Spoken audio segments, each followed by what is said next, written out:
And Robbie Ince-Mikowski are with you. We're going to talk about the best pitcher in Major League Baseball since the All-Star break. He's on the mound tonight, not for the Cardinals, but for the Pittsburgh Pirates. We're talking about Trevor Williams. What a year he's having. He's been remarkable, and he continues to get better. A guy that doesn't strike a lot of guys out, but just knows how to pitch. And you look, since July 11, a .86 ERA, only 4 runs allowed in 7 starts. Amazingly, the Pirates lost 3 of those 7 starts. But you think a guy like Trevor Williams, you know, the league would figure him out and maybe figure out a way to get to him. But he just gets better and better, as you see. Lowest in the NL with 5.96 strikeouts per 9. You know, this guy just knows how to pitch, get soft contact, and just roll through lineups. Love that middle graphic there. He has started 7 of the 13 Pirate shutouts this season, so he's Mr. Zero. You can say the same thing about Steven Brault since he's been back. He's pitched twice since his return, and on this current road trip, he's pitched twice, and he has shut out the opponents, the Brewers in Milwaukee, and last night the St. Louis Cardinals. He's been outstanding in his 3 outings. Just throwing strikes, really. He went down to Indy and he threw more strikes. He comes up here, he's throwing strikes. The fastball plays up. Last night, 6 strikeouts. He gets the double play ball. He's out there competing. He's picking up valuable innings to rest the bullpen the last couple of times out Milwaukee and then last night. Hey, the Pirates get a shortstop back. Jordy Mercer returns from the disabled list. They had to make a move, however. We'll talk about a man who will be saying goodbye to the Pirates and Jordy Mercer coming up next.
Game series, Pirates and the Redbirds. And Jordy Mercer is back. Spent some time on the disabled list with a little bit of a calf issue. And it's good to have the number 8 man in batting order returning. Steady Jordy. There's no other way to describe him. He's just a steady influence. I mean, he's a guy that, you know, put up about the same numbers. He has some occasional pop. He can hit the ball out of the ballpark. You know, he does a great job in that 8-hole, and he's steady on defense. He makes the plays. He's as good as anybody making those throws on the run. He's as accurate as a shortstop as you're going to find. So, and he's been pretty healthy. I don't know, is this the first time he's been on the DL? Might be the first, certainly the first time this year. And to make a move, well, the Pirates had to make a move, and Sean Rodriguez, they were extremely patient with him. He has been designated for assignment. So the super utility man, the veteran, his career with the Pirates comes to an end today. Yeah, you know, it is kind of sad because he's been a very popular player for the Pirates for a long time. And so, yeah, the Pirate, Sean Rodriguez, will miss him. And this is what he had to say earlier today. It's just so much to be happy, so much to be grateful for. And, you know, Neil and Clinton, this organization have done a lot for me over my time here. So just grateful. I mean, just very grateful. But, I mean, it's hard to put into words exactly what putting on, the Pirate jerseys meant. I mean, you talk about an organization that's been around from the beginning, with the names and the people that have played here that I've got to share, I guess, in in that history. I've gotten to meet a lot of guys, from Manny Sanguillen to Omar Moreno, to, I mean, guys that still currently work for the Pirates like Steve Blass and them. I mean, just it's been an honor and a privilege. So Sean Rod really struggled this year, and unfortunately his time with the Pirates is over. Kevin Newman, though, it kind of opens up a spot for Newman to play short second. Adeiny Echeverria, how Clint Hurdle arranges all that is yet to be seen. We know that Jordy Mercer is in the starting lineup tonight as the Pirates try to even this three-game series against the St. Louis Cardinals. They have a tough customer on the hill, however, Miles Michaelis. Talk about how good Trevor Williams has been. Miles Michaelis has been sensational. We'll talk about the Cardinals pitcher next.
In St. Louis, Busch Stadium for the Pirates and the Cardinals. Talked a lot about Trevor Williams. Miles Michaelis, after pitching 3 years in Japan, signed as a free agent with the St. Louis Cardinals, and he has been, I'm sure, more than they could possibly have imagined. Oh, what a great find to bring this guy in. Look at a winning percentage, second. Innings, ERA under 3, which is 7th. He doesn't give up the long ball. He hardly walks anybody. Kind of like Trevor Williams, he doesn't get a lot of strikeouts either. But he's tough to hit. He knows how to pitch. He's good at getting soft contact. He's good at getting ground balls. And so, once again, here against the Cardinals, the Pirates have their work cut out against a very good pitcher. And the Pirates will see Michaelis for a 4th time this season. He is going up against Trevor Williams and the Buccos, and we'll have the first pitch coming up momentarily. First, we go back to the Pittsburgh studios for a game break and Rob King.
TNT Sportsnet is brought to you by the law firm of Bordas & Bordas. Bordas & Bordas, fighting for justice. Let's go Bucks! Miles Michaelis makes his way out to the mound for the St. Louis Cardinals. Redbirds red hot. Winning last night, they have been the best team in baseball in August. Michaelis is 13-3 on the year. That ERA 7th lowest in the National League. Mentioned this is the fourth time now that he has been matched up against the Pirates for a very short time. A few weeks, one winter. On paper, he was a Pirate. Check out the RAV4 starting lineup for Pittsburgh. Starling Marte back in that leadoff spot. Adam Frazier, Gregory Polanco follow. Francisco Cervelli hits cleanup. And it's Corey Dickerson and Josh Bell with Colin Moran, the left-handed hitting third baseman. Jordy Mercer back in that 8-hole, and Trevor Williams for the Bucks. They have lost 11 of their last 14. And the impressive numbers for Miles Michaelis at 294. Those 3 losses all came in the month of June, and all 3 coming here at Busch Stadium, despite the fact he didn't allow more than 3 earned runs in any of those 3 losses. Yeah, he's just been really, really good for these Cardinals. And the Honda defense behind him, they had to place Jed Jerko on the disabled list, so Jairo Munoz is back to the big leagues and starting at third base. Paul DeYoung is the shortstop. Greg Garcia, Matt Carpenter on the right side of the infield. Tyler O'Neill, Harrison Bader, a couple of rookies in the outfield, including Jose Martinez, and no rookie there behind the plate. Yadier Molina, the backstop. All those gold gloves and the Cooperstown in his sights once he calls it quits. Marte 1 for 4 last night. I think it's a little difficult to, like, for me to give the catchers a lot of credit when it comes to pitching. But with the amount of young pitchers in this staff and what he's done throughout his career, there's no question that he has an influence on how well these pitchers perform. It's a ball and a strike on Marte. 75 degrees at game time here in St. Louis. Marte, Frazier, and Polanco against Miles Michaelis.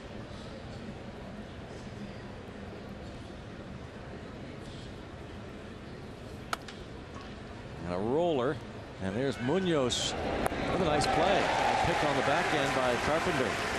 Yeah, I don't think the shortstop DeYoung is able to make that play. I don't think he can throw Marte out as slowly as this ball was hit. So that is a nice play by Munoz, cutting in front. You're taught as a third baseman to go get whatever you can get, and he had to range quite a ways, almost more than halfway to the second base bag when he makes this throw. Gets Marte by a step and a half, but again, I don't think the shortstop can make that play. Adam Frazier with a strike. Paul DeYoung, the shortstop, and Jairo Munoz playing third base tonight. And a rip to right, and off the glove of the defensively challenged Jose Martinez, and Adam Frazier winds up at second base. Adam Frazier, rare off night last night, doesn't waste any time getting in the hit column here tonight. Martinez reaching down, trying to make a shoestring grab, and off the thumb of the glove, almost knocks his glove off. Look at that. Short, quick swing from Frazier. Sees it gets by, has to turn it up a notch. It's going to be a base hit and an error on the right fielder. Martinez is not in the game because of his glove, that's for sure. Mike Schild, you know about the announcement yesterday that they removed the interim tag on his title and gave him 2 years, 2019 and 2020. Another look at the base hit and then the error on the Allegheny Health Network Supermo.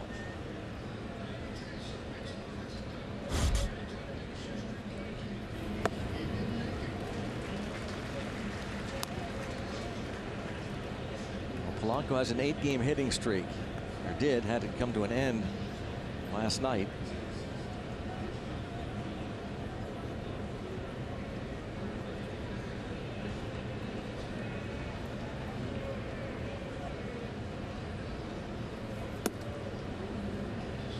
Still doing well on this road trip is Gregory Polanco.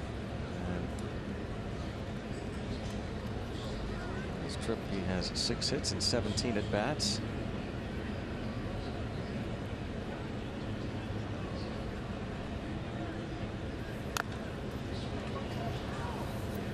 And that one hurt a little bit. 2-2. Yeah, it looked like it might have got him off his back leg. You don't see that very often. All the guys go up there with that shin guard on their front leg, not their back leg, and every now and again the ball gets in there deep enough, it goes straight down and like off the toe. Someone might be calling a tow truck. Yeah, need a tow truck. Yeah, Jason Steele.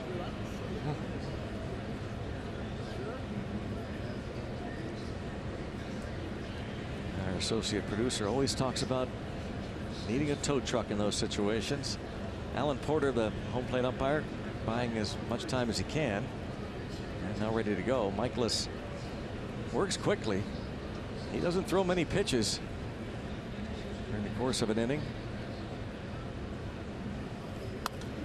Pop foul backing out of play. They take the error away from Jose Martinez and give Frazier a straight double. There's Alan Porter. The other umpires, Mike Winters is the crew chief, Jansen Visconti, the Western Pennsylvania native, Tim Timmons at third. There's the crew chief.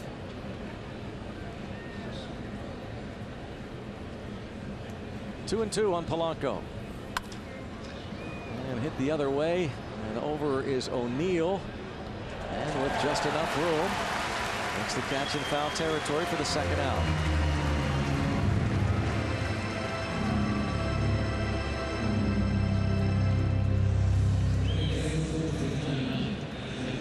Frazier remains at second.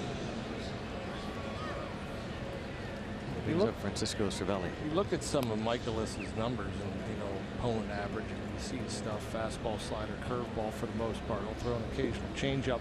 And it's not like in last night's game, Flaherty, nobody hit over 215 against any of his pitches. Now, Michaelis, you know, he hit his fastball at 276 clip, curveball 244, does have a very great success with the slider, but he gets away with the fastball. I don't know if it's the high spin rate or something about it that just really jumps on the hitter. His fastball that averages 94 miles per hour. And Flaherty too, with good movement we saw from him last night. Really remarkable numbers he's put up in his rookie season. Righties don't have much of a chance against Michaelis. They hit 195 against him. Francisco Cervelli has an 8-game hitting streak. Maybe even more impressive than that batting average against for Michaelis versus right-handed hitters, the fact that they slug only 268. That's the 6th lowest in Cardinals single season history.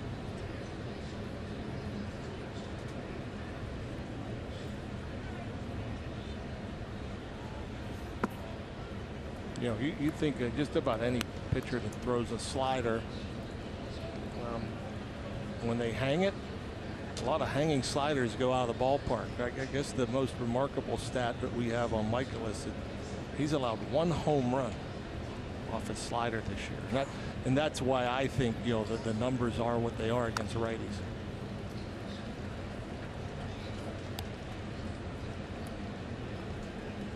Check out tonight's Barrel Automotive League leaders stat. National League leaders in fewest at bats per RBIs when batting with runners in scoring position. How about that little stat for you? Gregory Polanco is first. Francisco Cervelli is second in the National League in these situations. 2 outs. Looking for a ribby.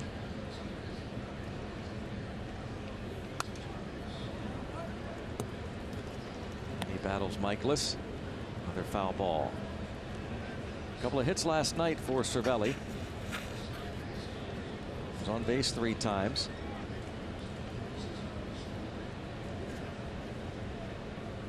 This year batting .378 against Cardinals pitching.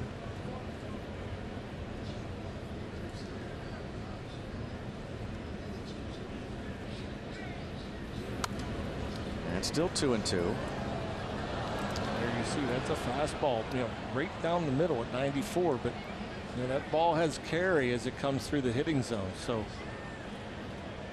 hard to get on top of.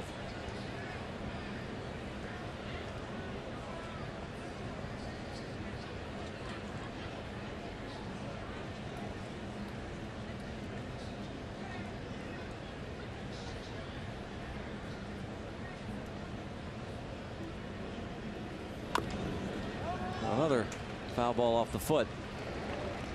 Stays 2-2 on Francisco Cervelli.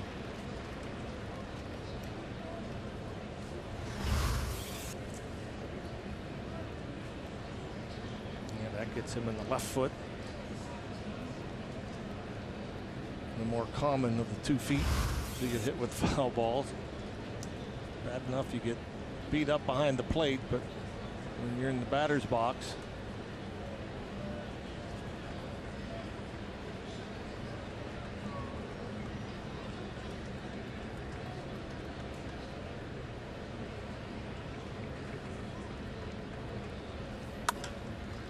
stays 2-2. Nice play.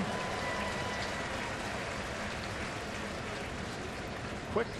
Nice ovation.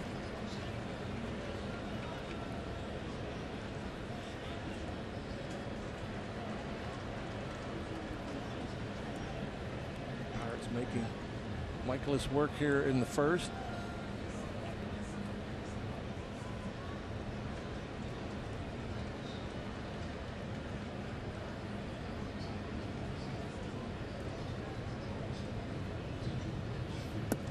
Three and two. Good job here from Cervelli. Michaelis is second in the National League to only Jacob deGrom in terms of fewest pitches per inning. He averages 14.8 pitches per inning. Mike Maddox, his brother Greg, mastered that stat and many others. And a good job there. Yeah, he gets a lot of swings and misses at that pitch. 2-2 or 3-2. That's a slider that he starts in the middle of the plate and has it run off the outside edge. You know, especially in a hitter's count. When you have a count full, most hitters are looking fastball. And he thought he'd be able to get the chase, but very good patient at bat from Francisco. Miles Michaelis was originally selected by the San Diego Padres. That was back in 2009. As he faces Corey Dickerson, who's in his toughest stretch of the season, trying to find that swing again.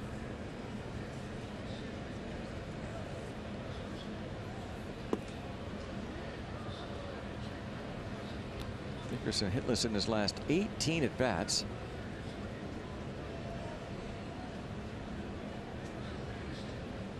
$13 of those on this road trip.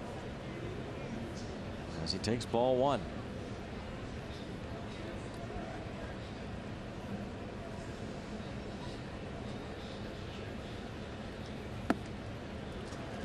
And I think, you know, Corey Dickerson came in here saying that he's, you know, a bad ball hitter. He's not going to go up there and, you know, take the borderline pitches or not swing. He's an aggressive hitter up until 2 strikes.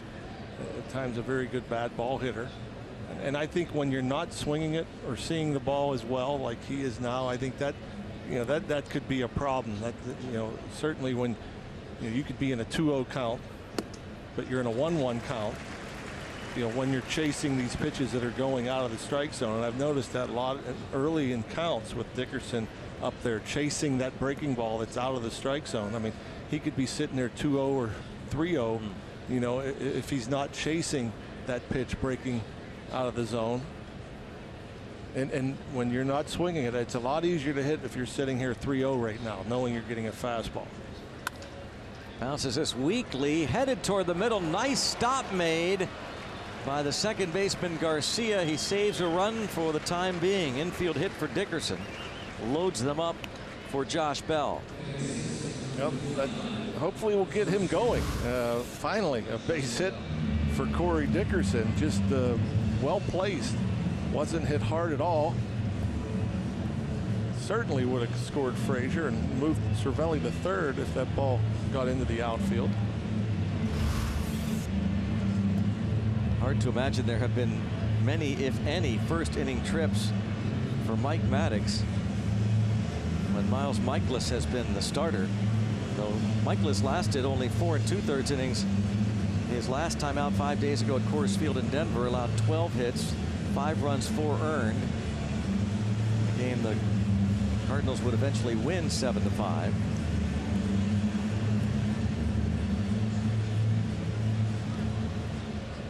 Bases loaded, big time situation here for Michaelis and certainly for Josh Bell. Talk about Dickerson wanting to get that swing back. Well, Bell looking to get the power back, the RBIs back. It's been 13 games since he's driven in a run. Ball one.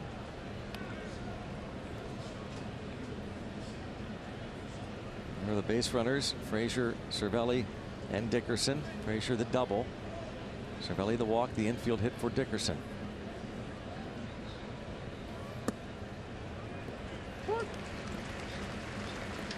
Lefties hit almost 100 points better against Michaelis this year.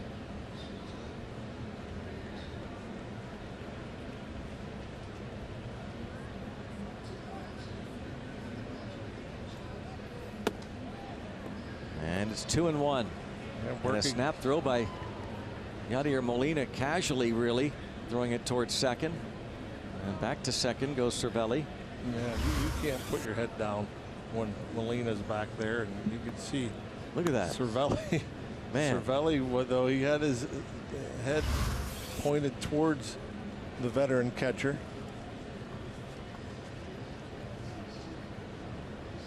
This will be just the 4th time all season that Michaelis has thrown as many as 30 pitches in one inning.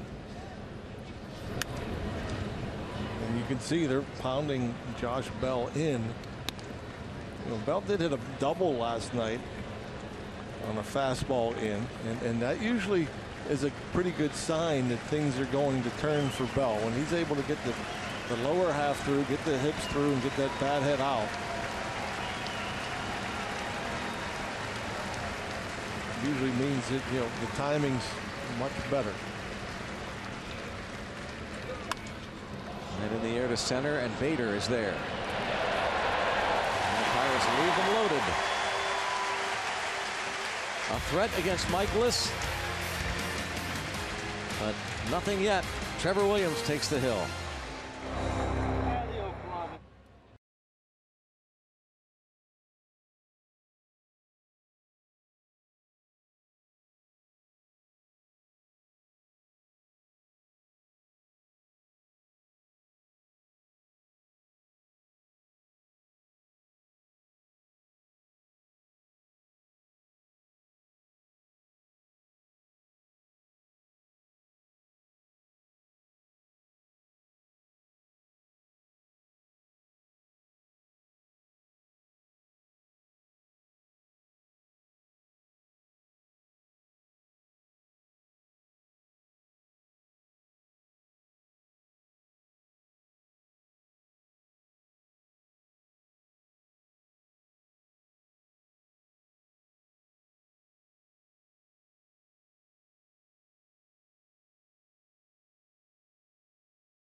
You get a lot of MVP votes when all is said and done. Check the rest of the Cardinals starting lineup out. Will be followed by Yadier Molina and Jose Martinez, with Tyler O'Neill hitting cleanup. Then Paul DeYoung with Greg Garcia at second. Harrison Bader, you saw him make that catch in center. Jairo Munoz at third. Miles Michaelis for the Cardinals. Trevor Williams to quiet that offense, and it's pretty much all he's done of late is quiet offenses. I mean, he's been outstanding. Reached 10 wins a couple of starts ago. No decision his last time out, despite giving up just 1 run. In fact, he's 0-1 his last 2 starts. He gave up 2 runs in 13 innings. So looking for some run support, and also looking to put up a bunch of zeros again. That's not been easy to do for him against the Cardinals. Carpenter last night was 2 out of 5. He leads the league in home runs with 34. He's tops in slugging. He's driven in 71. He's 7th in on-base percentage in the league.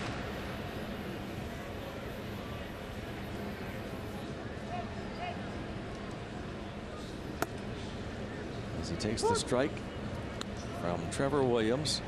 Carpenter 7 for 16 lifetime against Williams. That's a .438 batting average with 3 homers. For Williams, his 11th career appearance and 8th start against St. Louis.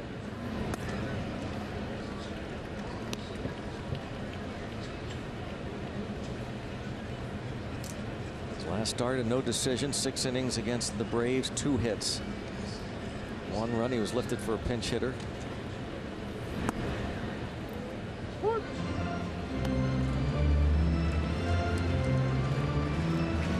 Start against the Cardinals. He went 5 innings at PNC Park on August the 5th. Gave up just 2 runs, scattering 9 hits.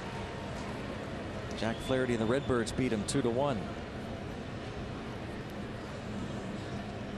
I love the way he attacks with the fastball. And you'll see 89, 90, 91 miles per hour. He'll get it up a couple notches above that at times when he wants to, but he locates it. Somehow he just gets nothing but soft contact. And a little surprised that he goes soft there. Went with the change up 3-2, hoping to get the chase. Walks Carpenter to begin this first inning. 43 walks, 90 strikeouts for Trevor Williams. That ERA 10th lowest in the league.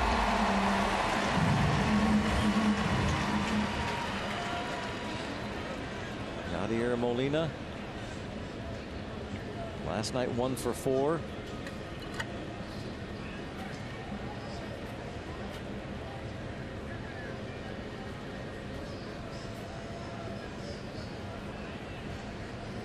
Bell will hold Carpenter.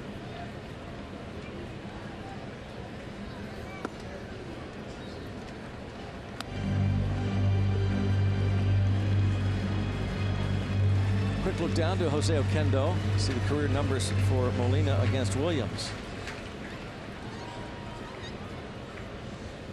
There's Jose Oquendo.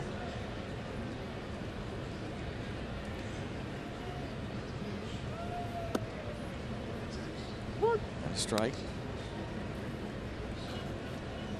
And he does that a lot. I mean, it's not just like he's up there and with, you know, always on the corner, always on the edges, always at the bottom or top of the zone. That fastball of his, it gets through that hitting zone, and even if he's down the middle, he won't get swings. He'll get jam shots. There, a late swing, another fastball gets a lot of plate.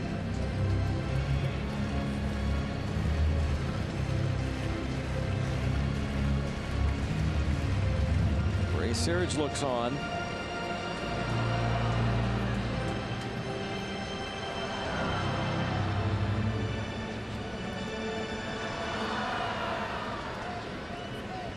One and 2 on Molina. And it's even.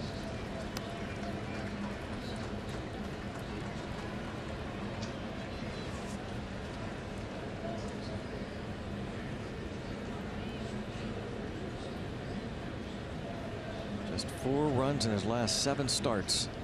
Trevor Williams.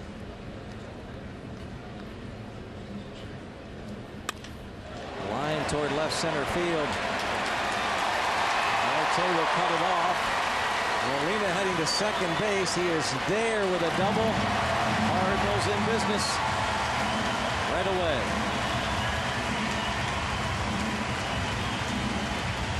Yeah, and again, a little bit surprised. He got 2 strikes on Carpenter with the fastball, then tried to finish him with a changeup, ended up walking him, and then he gets 2 strikes on Molina and goes to the slider here. And you know, he was clearly late on every fastball.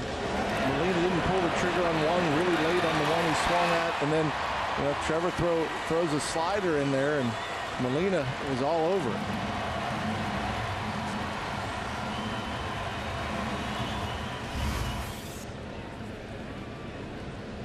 Right away, the Pirates have to play the infield back and concede a run. Jose Martinez, 6th in the league in hitting. Carpenter at 3rd, the walk and the Molina double.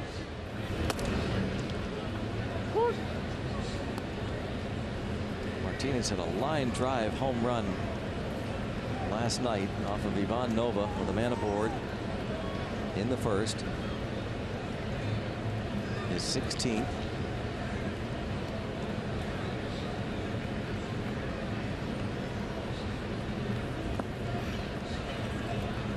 Yeah, I'm pretty sure first pitch.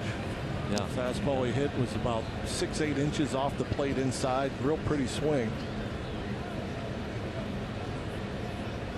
First pitch here to him tonight. Again, that fastball, and he couldn't pull the trigger on it. You know, he's up there being aggressive, and you know, it may look like to some that he was taking all the way. You know, with second and third infield back, I don't think you're taking all the way. I just think that fastball got on him before he could pull the trigger. Again, late swing. Here's that first pitch swing last night with a man aboard against Nova. Put those hands in. Talked about it last night. Most hitters pull that foul. Actually, a pitch a lot of hitters foul off that front leg we were talking about in the top half of the inning. He pulled his hands in and hit it out to left center, some 415 feet.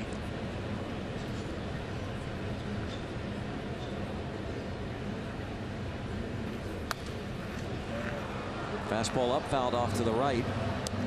Yeah, and so if you're not going to stay with the fastball to try to get Martinez and you want to go to the breaking ball, it just has to be off the plate. On a 1-2 count, you can't throw it in the zone. And you might have sped his bat up enough to where he'll chase that breaking ball. But he isn't able to catch up to the fastball. Can they get him to chase something?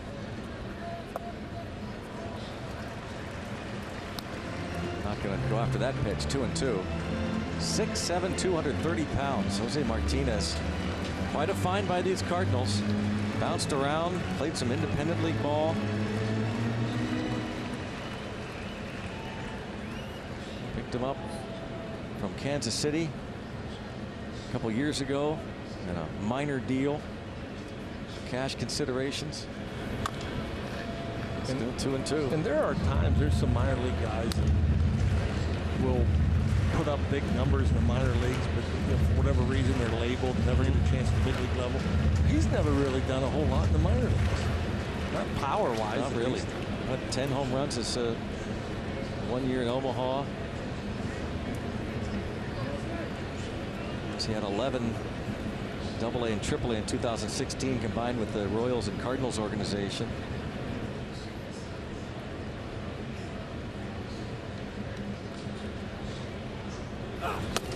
Gets him. Look at that, 93 down the middle.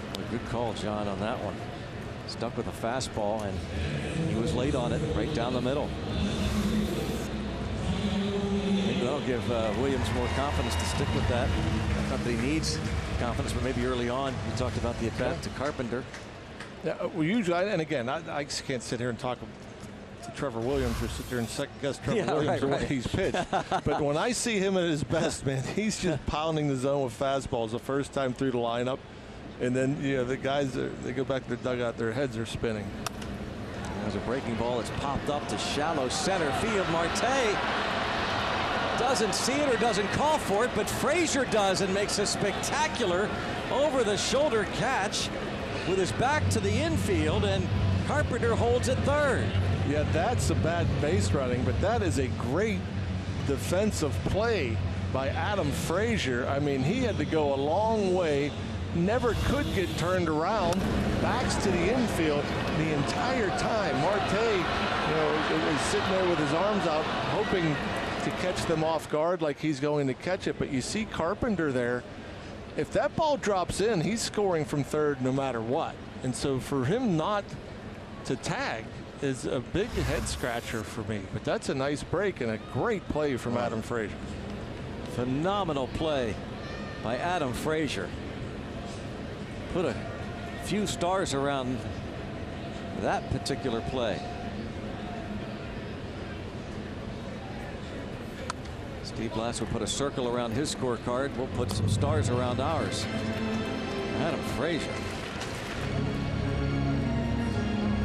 That was Man, very impressive.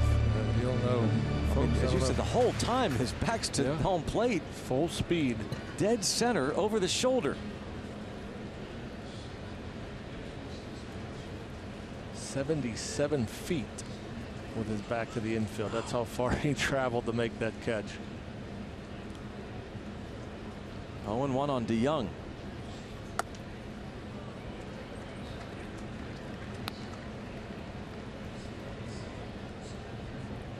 Well, Williams able to strike out Martinez with that fastball. Got Tyler O'Neill to pop up to shallow center. And now trying to finish up, which would be a great Houdini act.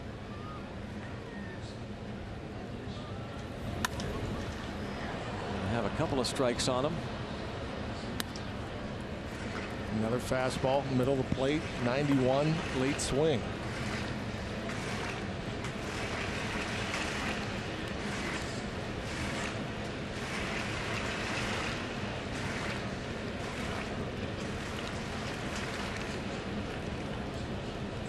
Paul DeYoung 0 for 3 with a run scored last night, and he has been struggling lately, so this is a good man to have up at the plate if you're Trevor Williams.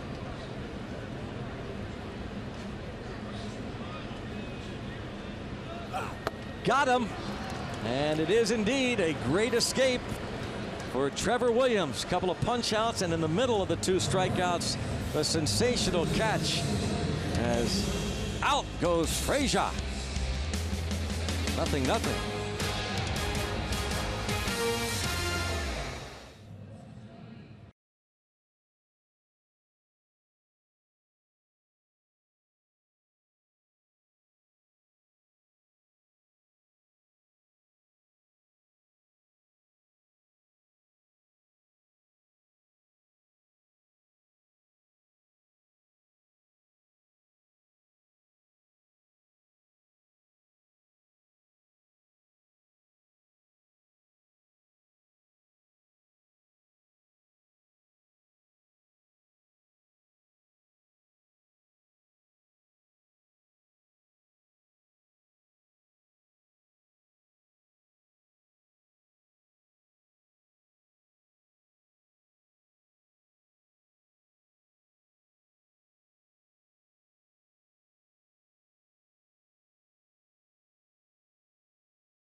Get out of that.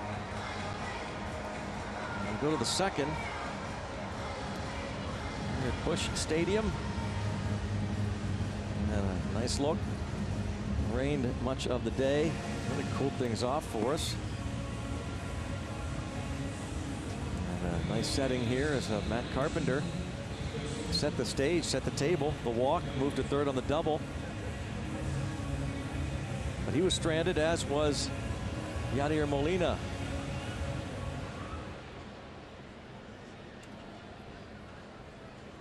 AT&T rooftop out in left field. Here is Colin Moran. Moran had a couple of hits last night and had an RBI in the 5th.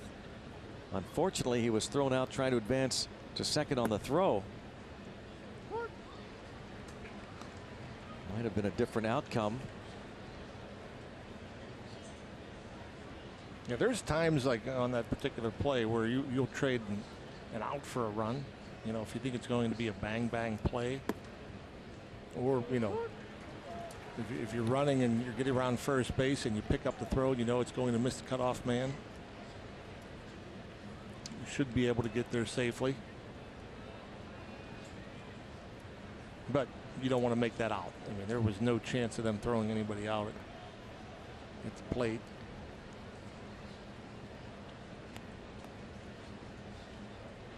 Average just under 280, has 7 hits and 13 at bats on this road trip.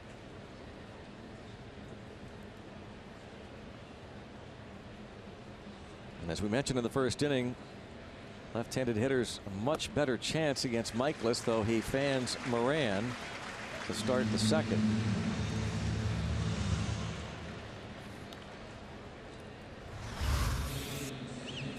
And the fastball, it's in off the plate. Moran trying to protect. Might have had some late cut to it.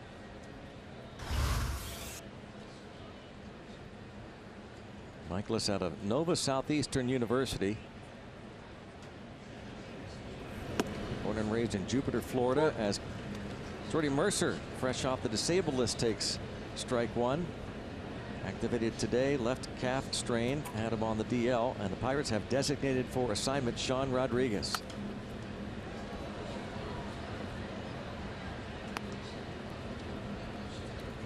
Mercer, before getting hurt, had hit safely in 3 straight.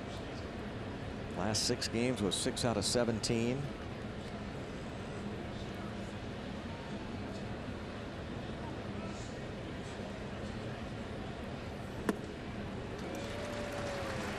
Quick work for Michaelis against Mercer. 2 outs. Sunday, September the 9th. Pirates will take on the Marlins, concluding the next homestand, which will begin on Labor Day this coming Monday. And then Sunday the 9th, 1:35 against the Marlins. Kids 14 and under get a Starling Marte replica jersey thanks to Chevrolet. And every Sunday includes the #1 Cochran Family Fun Zone on Federal Street before the game. And kids can run the bases after the game thanks to Rivendell. Pirates.com/kidsdays. And a former Marlin farmhand at the plate, Trevor Williams. 2 hits this season and 34 at bats.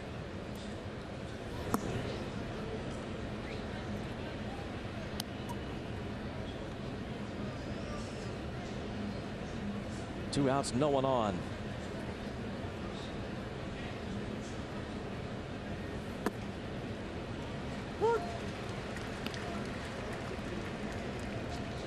Michaelis, born and raised in Jupiter, Florida, was drafted in the 7th round by the Padres in 2009. November of 13, the Pirates made a deal for him. They got Jeff Decker along with Michaelis. And a called 3rd strike. And 1, 2, 3. Go the Bucks.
Ed Jerko, who was injured last night, his last at bat in the 8th inning, would hit this double. As it turns out, originally it was called a home run. And watch Jerko, he can barely get to first base. In fact, he almost comes to a dead halt and has to leave the game. Allegheny Health Network injury update. He has been placed on the disabled list with left groin discomfort, left groin strain, and Xavier Munoz is up in his place. Munoz will be due up third here in the second. First, it's Greg Garcia.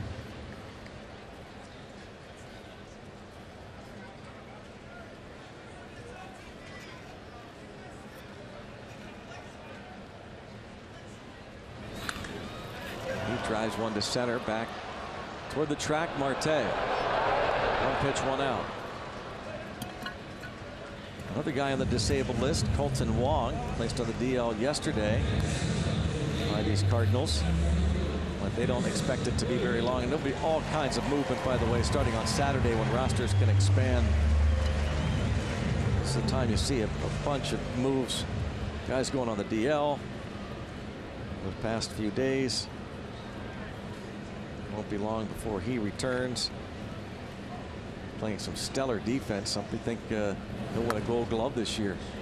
Strike on Bader, another guy that those who follow the Cardinals say will someday, very soon, win a Gold Glove or two in center.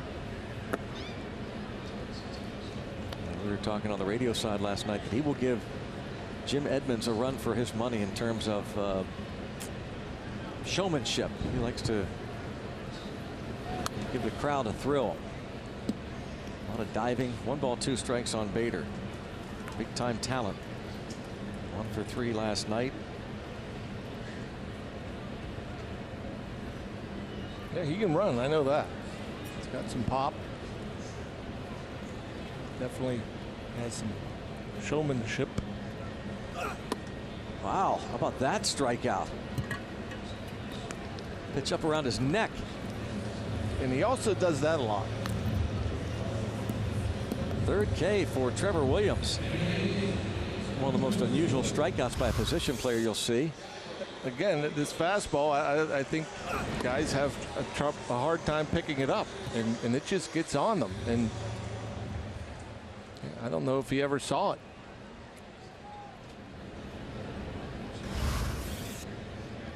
You're not going to get many swings at that pitch, that far up and in. Gets a call on the breaking ball. Shiro Munoz. Munoz hitting .274 with 6 homers.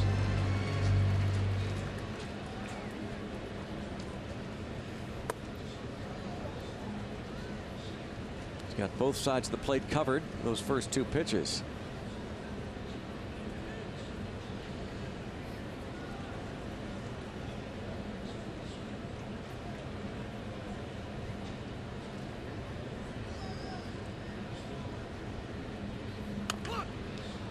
So sure enough, splits the difference almost. 0-2 the count remains. Munoz activated off the disabled list today. Had a right wrist sprain.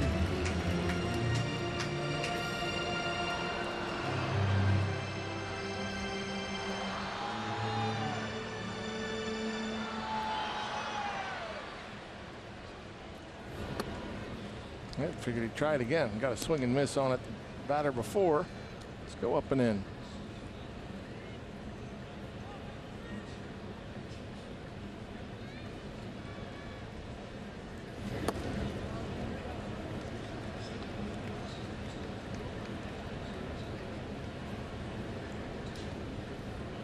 Miles Michaelis, who has a couple of home runs this season. Pitcher is on deck. And he gets another strikeout. He's punched out 4 the first 2 innings. 0-0 onto the third.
Pirates baseball, Roberto Clemente's impact still being felt in his native Puerto Rico, and some of Major League Baseball's biggest stars like Yadier Molina and Francisco Lindor sharing their thoughts on Roberto Clemente's standing in the history of Puerto Rico.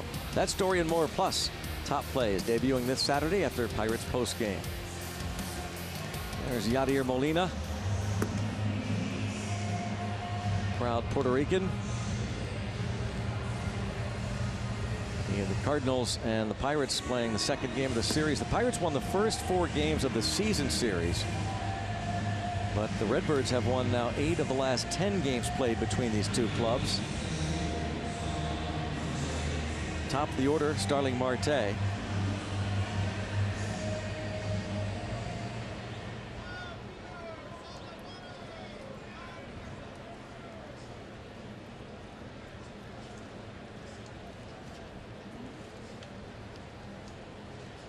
Marte once again leading off. Takes ball 1 from Michaelis. 4 straight games Marte's been the leadoff hitter. It seems like every year we're faced with that question, and I don't know if it'll be answered by the end of this season, but which Marte is it? I mean, when he's swinging the bat, well, he's good in the middle of the lineup because he's driving the ball. You're seeing more gap shots, more extra base hits, more home runs. Right to third. Munoz, wide throw, but Carpenter will tag him. Now you look, his previous 2 full seasons in the big leagues, 2015 for Marte, 19 homers, 81 runs batted in. 19 homers, 81 ribbies. The following year, just 9 homers, 46 runs batted in. He did steal 47 bases. He had stolen 30 the previous season. And here he's sitting on 17 homers, 58 runs batted in this year with 29 steals. Adam Frazier doubled and was stranded in the first.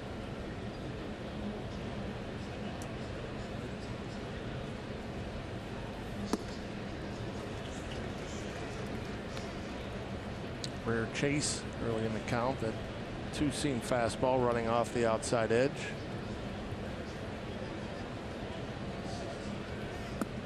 Got another one.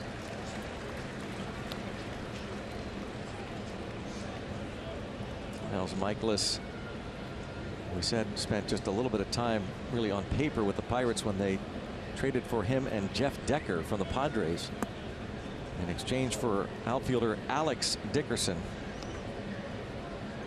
No relation to Corey Dickerson, currently the Bucks. That was in November of 2013. And almost exactly 1 month later, they traded Michaelis to the Texas Rangers to get infielder Chris McGinnis.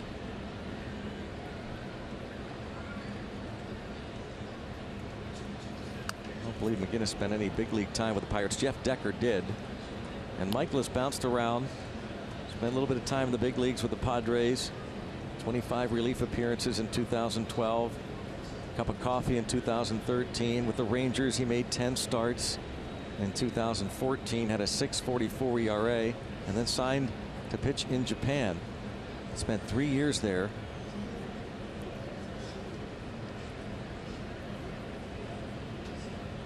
Now, he didn't travel to as many minor league cities as Ryan Vogelsong, but had a similar, you think about Vogelsong going to Japan for a while and learning how to pitch. It seems to be what Michaelis has done. Former Giant and Pirate Ryan Vogelsong. Michaelis signed as a free agent, 2-year deal with the Cardinals. And he gets Frazier to chase. Yeah, I think there's some similarities with the Michaelis fastball and the Williams fastball. I mean, we've seen some awkward swings, and man, I not a very hard thrower. Throws a little harder than Trevor, but whether it's the movement.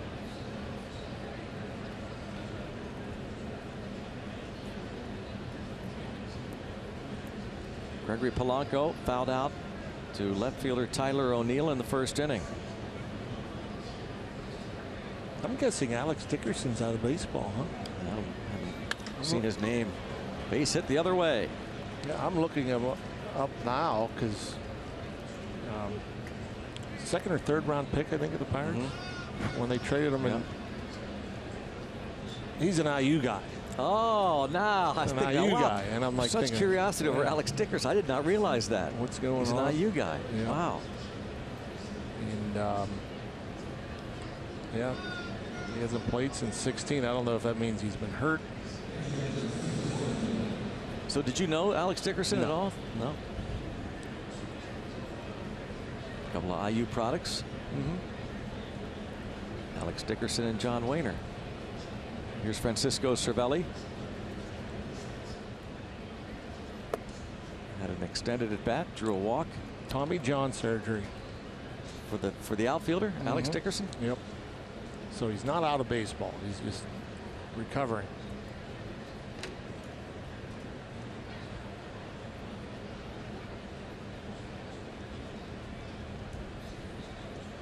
Can't keep a good IU man down. Nope. You know what his nickname is? No. Grandpa. Really? What? That's weird. Well, you see his picture, I guess that's why. Huh? Yeah.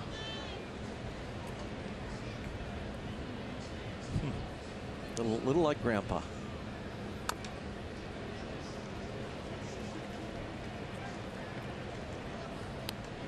Well, Francisco Cervelli feeling like a young man again. He's got a lot of playing time. Going through a good, healthy stretch. It's been an up and down year in terms of the disabled list form. Those concussions, but pretty long stretch of good health.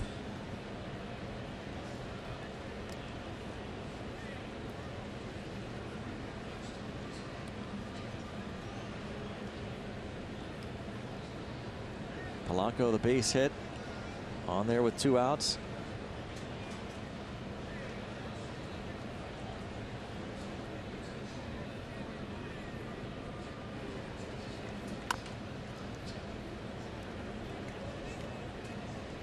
Got away with a hanging Drayton ball there. That's the curveball, not the slider. Left it up middle.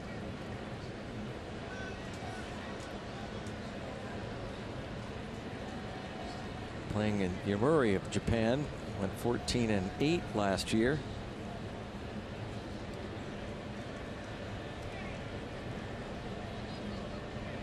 And he is 13-3 this season.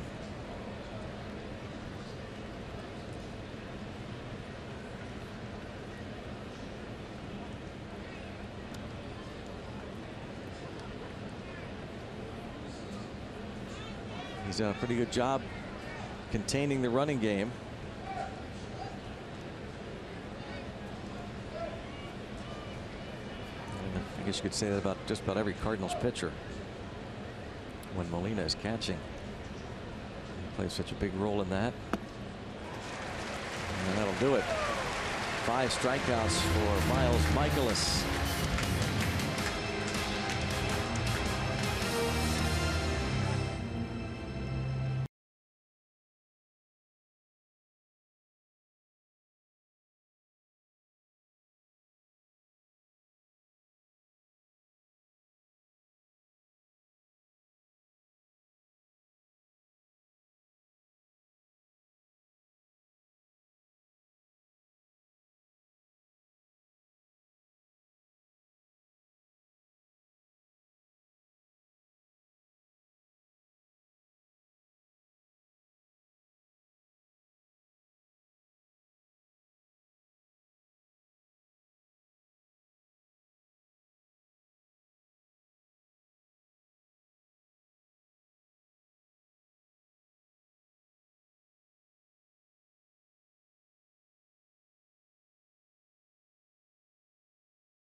Coors Field in Denver. Here he is, not pitching but hitting with a bomb. Here at Coors Field in Denver, 426 feet for Miles Michaelis. The very high fives. Second longest home run hit by a pitcher this season. Homered in his first career home run was in Milwaukee. His first big league hit. That's opposite field. I mean, that's impressive. I don't care if it's a mile-high stadium or where. To hit a ball that far the other way, it's crazy. Strike on Michaelis, who has 7 hits in 49 at bats.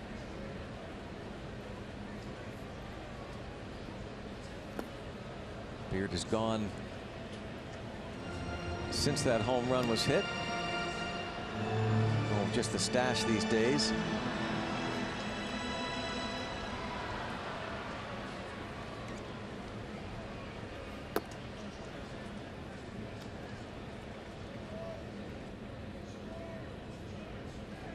Trevor Williams has the beard, as always. And another strikeout. That's 3 in a row for him, and 5 of the first 9 Cardinals have struck out.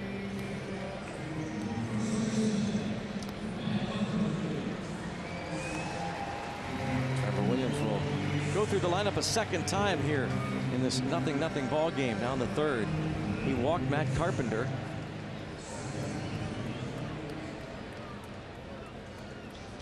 The reasons Carpenter really just about every year he's among the league leaders in on-base percentage, draws a ton of walks. He's 4th in the National League in that department this season. The Rockies' Charlie Blackmon has drawn 96 free passes. Christian Yelich, Ozzie Albies, and Matt Carpenter top 4 bases on balls. And he's always up there in the doubles department as well. Came into the series not only leading the league in homers, but tied atop the league lead in doubles with 38. Now Nick Markakis of the Braves hit his 39th double last night. He is looking to become the first National League player to finish a season owning at least a share of the lead in doubles and homers since Willie Stargell in 1973. That year for the Pirates, Captain Willie hit 44 homers, drove in 119, and led the league with 43 doubles, and there is another walk. I think the guy that Trevor Williams isn't going to let beat him today is he was very careful with Carpenter. First and second bats.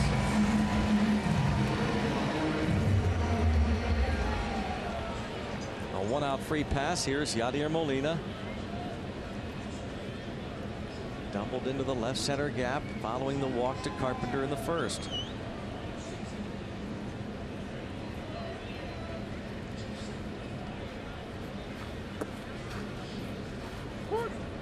It's a tough 1-2 punch against Trevor Williams, with the Carpenter a 438 career hitter, and Molina 294 career batting average. Another guy, Greg Garcia, 7 for 11 lifetime against him.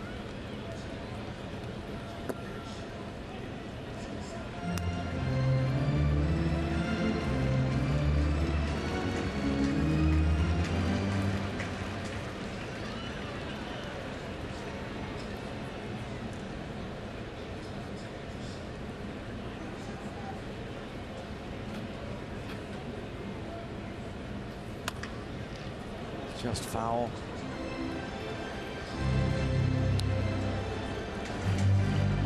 After first couple of pitches, off-speed pitches, Molina geared up for that fastball. Didn't hit it hard, but at least got the barrel out. Something he couldn't do his first at bat against the fastball.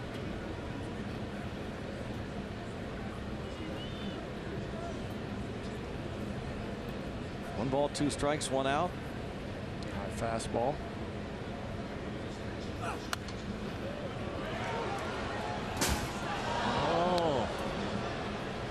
a souvenir. Just below our booth. You don't usually see them getting up this high. That's as close as I've seen it.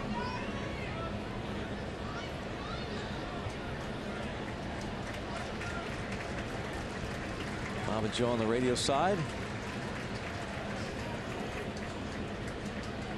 We're right next door. Top foul by Molina.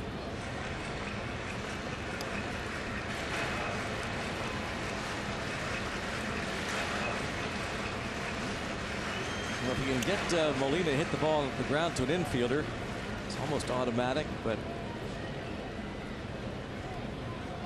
we'll see if he has to face Jose Martinez in this inning or not.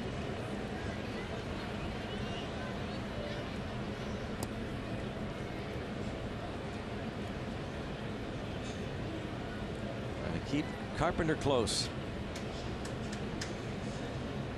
Talk about double plays. You know, Carpenter has not hit into a double play all year. Yeah, we talked about that last night. Oh boy. You know, I think there's a couple of reasons for that. One is he bats leadoff. So, you know, a quarter of his at bats, nobody's on base automatically because he's leading off the game. A lot of times the pitcher's batting in front of him, or he's either sacrificing somebody up or not getting on himself. So I think he probably hits with fewer runners on first than most. He hits a lot of fly balls. He strikes out a lot.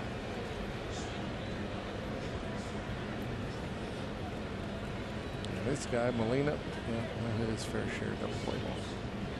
Maybe one right here.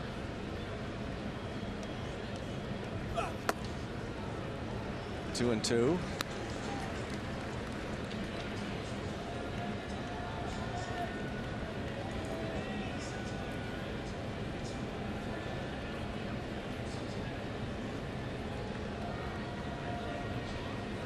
Two balls, two strikes, one out.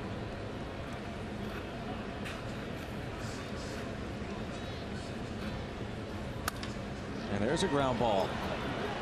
And it will be a double play. So he won't have to face Martinez until next inning. And it remains 0-0 through 3.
Wizard of Oz doing his backflips, making many spectacular plays. I'm Robbie Smikowski as Brownie and Rock. We're talking nicknames. The Cardinals starter tonight, Miles Michaelis, has a pretty interesting story. It came back in 2011 when he was playing as a member of the San Diego Padres in the Arizona Fall League.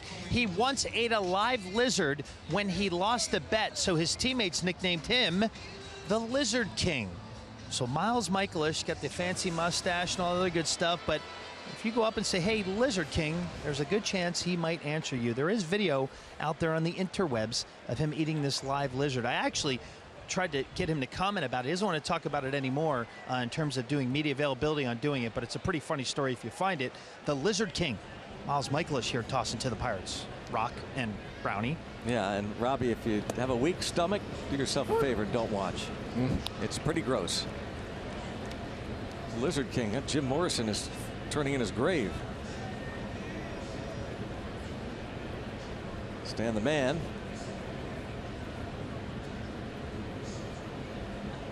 Nicknames.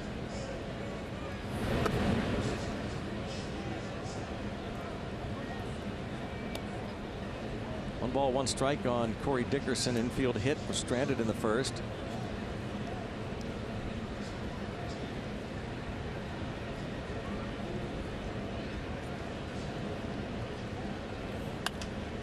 One and two.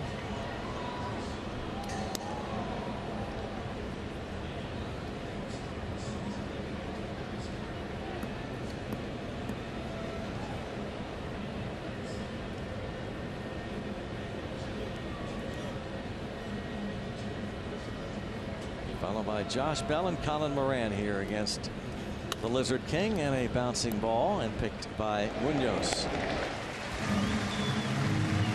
It amazes me when he chokes up on the bat. He can make contact with that pitch. Backdoor breaking ball well off the outside edge.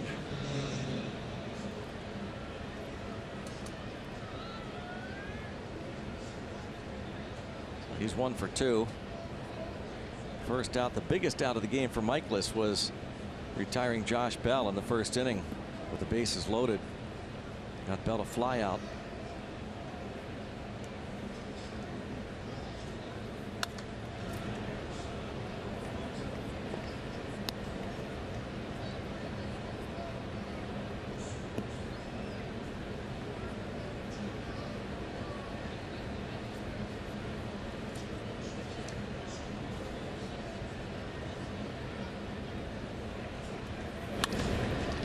And Bell going to have himself a base hit. Ground ball up the middle, 1 out single will bring up Colin Moran here in the 4th. We invite you to join fellow alumni, your school, for the game, and you receive a Pirates cap in your university's colors when you buy tickets to your university night. A ticket package available. Next up will be Cal U on September 7th. Duquesne University on September 21st, and Slippery Rock on September 23rd. Go to pirates.com/university nights. Celebrate your school's colors. And Colin Moran steps in, having struck out in the 2nd.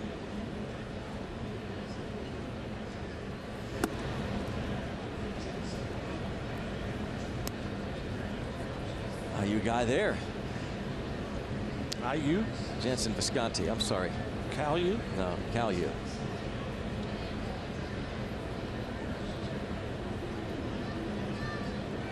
Western Pennsylvania native. And lined, and that'll slice into the seats.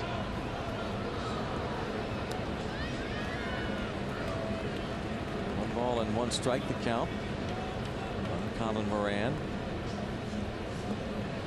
Matt Adams, relief. Matt Carpenter must not be feeling well. Matt Carpenter under the weather.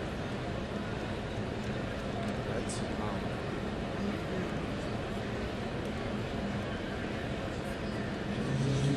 strange.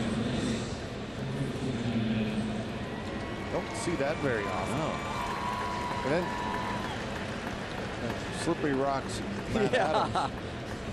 On cue. In stereo. Well, that is a stunner.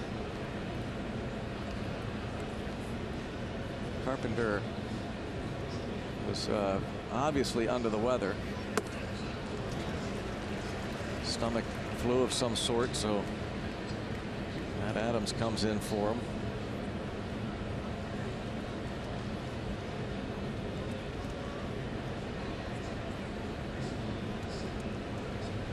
One ball, 2 strikes to count on Moran.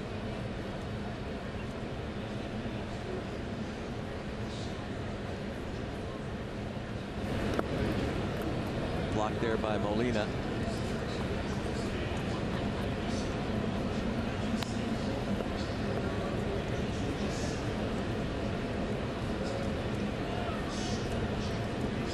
2-2.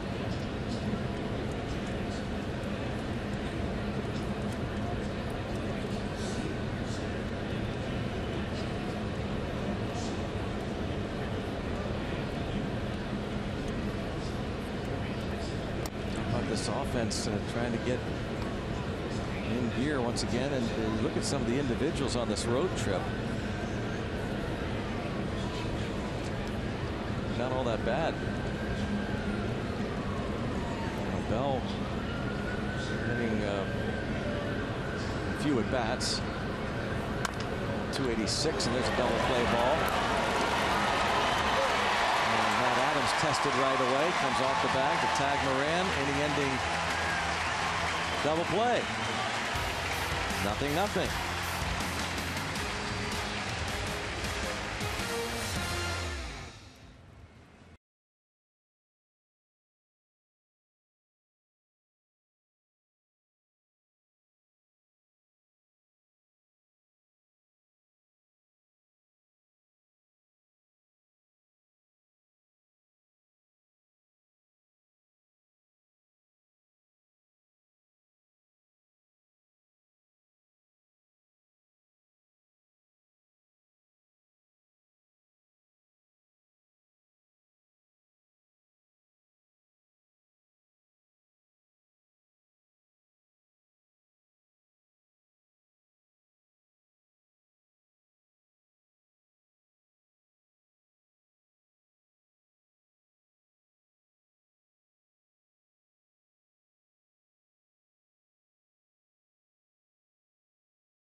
It's time for the Toyota all-wheel drive RAV4 inning. Toyota, what drives you? Remains scoreless in the bottom of the 4th inning. It'll be the 3, 4, 5 men in the batting order for the St. Louis Cardinals. Here at Busch Stadium against Trevor Williams, Jose Martinez, Tyler O'Neill, Paul DeYoung. 5 strikeouts. First pitch. Jordy Mercer back in the starting lineup and on to first. That brings up Tyler O'Neill, and we take a look at Trevor Williams' season in our Rocket Mortgage breakdown. Look, he did the first 9 games of the year, went 5-2 at 2.72 ERA, and next 9 games had a couple of clunkers. And last 7, of course, we talked about it since the All-Star break, no pitcher has a lower ERA. That's pretty impressive stuff, and it's just odd to see him even struggle for a stretch. Even though with that ERA in the middle part, I mean, the batting average against was still pretty good. Yeah.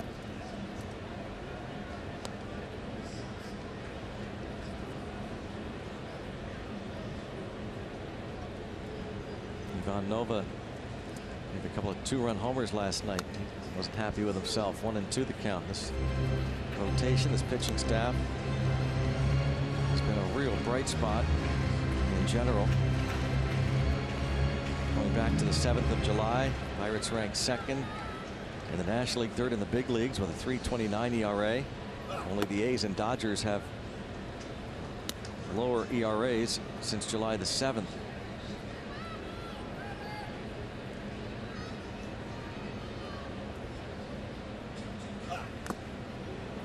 And he gets another strikeout, this time of Tyler O'Neill, number 6 faces Paul DeYoung with 2 outs and nobody on. That little slider gets him out in front.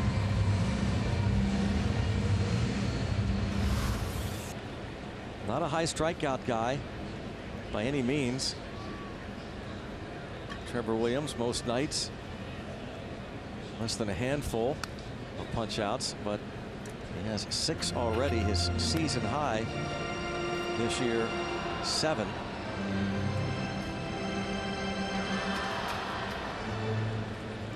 He reached that mark twice.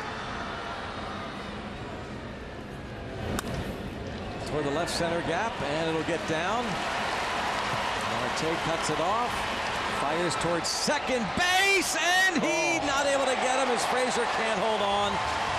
That would have been incredible. Still remarkable to watch Marte unload that rifle towards second and one hopping. Not only a strong throw, but the accuracy.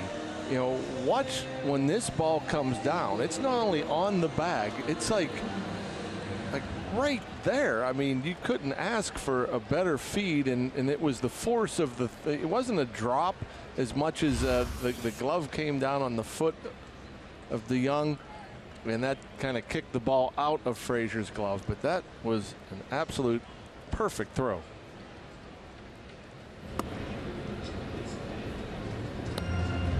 Two-out double for DeYoung. Greg Garcia hit a ball to the warning track in center field for his first time up.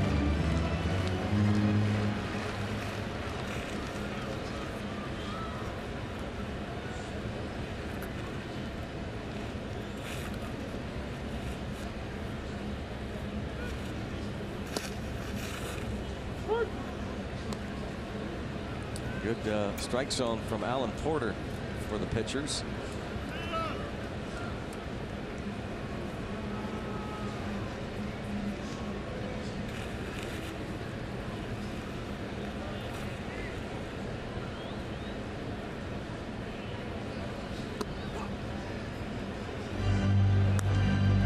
Two balls and a strike to count now on Greg Garcia.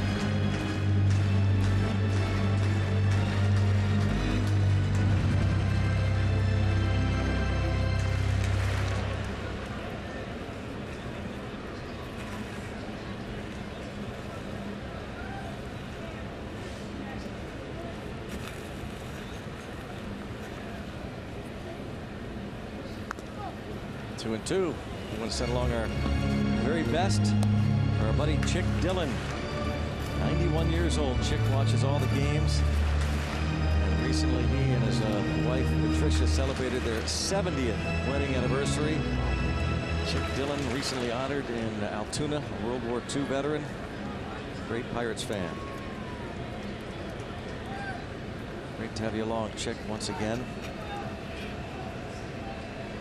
Looking for these Pirates to beat the Cardinals even this series.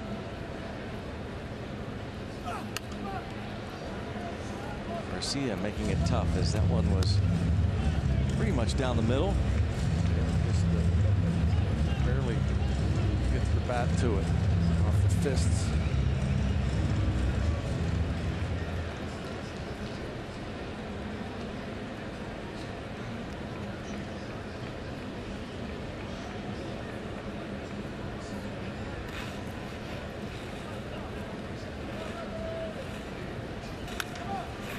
Past the mound, second baseman Frazier going to get to it, get to throw off, and get the out. Very nice. Nicely done, Adam Frazier. We'll move to the 5th. 0-0.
Get tuned into Pittsburgh's music scene as we showcase local artists and tracks on Friday Night Rocks during every Friday Pirates home game. Wine and Spirit will be our featured performer this Friday night. Bucks take on the Braves. Friday Night Rocks presented by Iron City Beer. Home and on the road, Friday Night Rocks here on AT Sportsnet.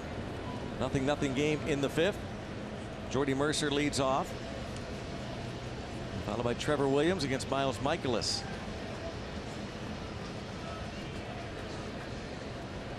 For Game of Thrones night, they had their classic lookalikes. Yep, very good. Fans here. Split screen. Strike on Jordy Mercer. Michaelis has struck out 5, including 3 in a row in the 2nd. Mercer off the DL with the left calf strain today. Sean Rodriguez designated for assignment. Matt Carpenter left. He was feeling nauseous.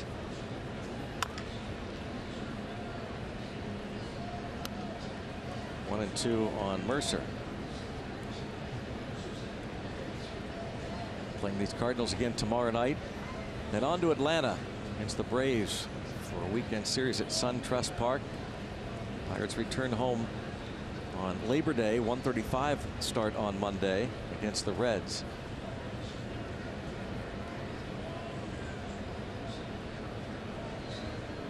Those Braves are 4.5 up on the Phillies in the National League East as Mercer cracks one toward left center field. Nobody going to get to that one. Mercer into second base with a leadoff double. Hey, you wonder how long is it going to take for a guy that's missed a couple of weeks and not gone on a rehab, hasn't seen live pitching for a while. How long is it going to take to get your timing back? Well, for Jordy Mercer, it took 2 at bats. A little hanging breaking ball out over the plate. Jordy all over it.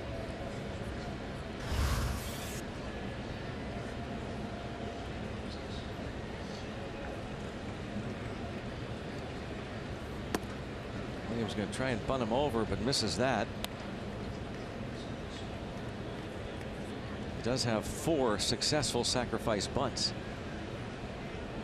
And Adams is way in, so I want to make the third baseman Munoz field this. Barrel out front, angle it towards third.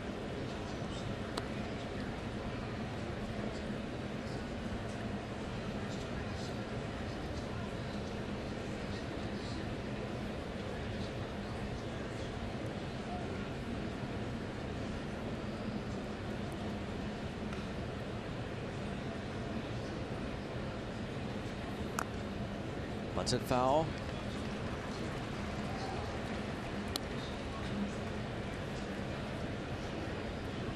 So it's 1 and 2. Moving down at third base, coach Joey Cora. Certainly would expect the bunt to still be in play here. Pirates pitchers have successfully bunted 19 times this year. The Braves have the most, 31, and he bunts it right to Adams, who throws to third off the mark, and Williams is still out on a very unusual 3-5-4 put out at first base. Yeah, that's you don't see that. I don't know if I've ever seen that. Maybe a double play, 3-5-4. Not a very good throw from Adams, but a heads-up play by Munoz, coming off the bag and getting it over to first base in time. Pirates are taking a long look, deciding whether they wanted to challenge that. They will not.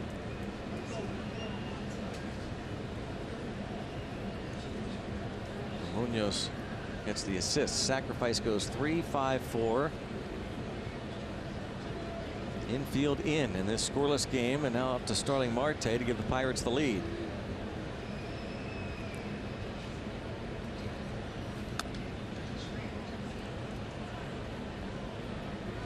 Way in off the plate.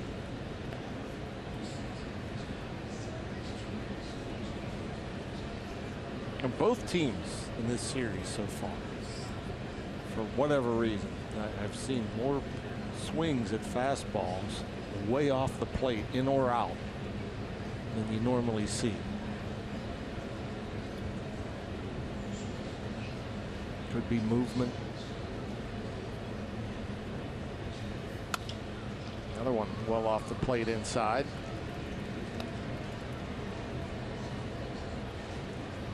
That was about where the pitch was that Martinez hit into the left center field bullpen.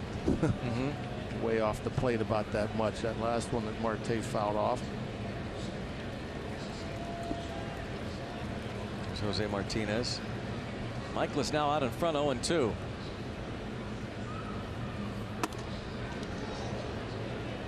Was in there a third time.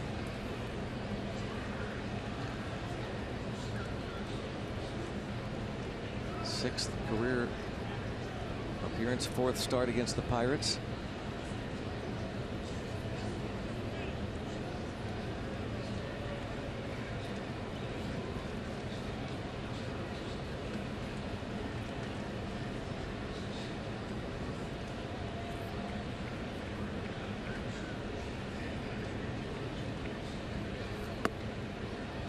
Time away, but can't get Marte to chase that one. Pirates last saw Michaelis June the 1st here at Busch Stadium. He went 6 innings, gave up just 1 earned, 2 total runs. Buccos beat him 4-0. Broken bat, pop up, that'll drop in for an RBI single and a 1-0 lead. Marte gets the job done, scoring Mercer. And again, a pitch that's well off the plate in, been able to muscle it out there, and that's kind of the risk you take when you play the infield in. You know, it's a 0-0 game in the 5th inning. There you see it in below the label. StatCast AI powered by AWS. Watch where it lands, just beyond the dirt. So there's no question if you're playing normal depth, that's an out.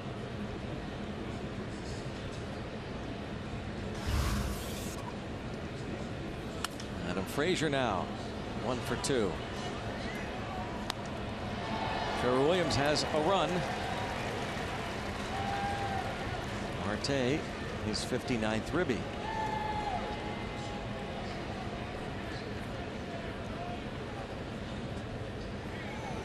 He's sitting on 29 steals.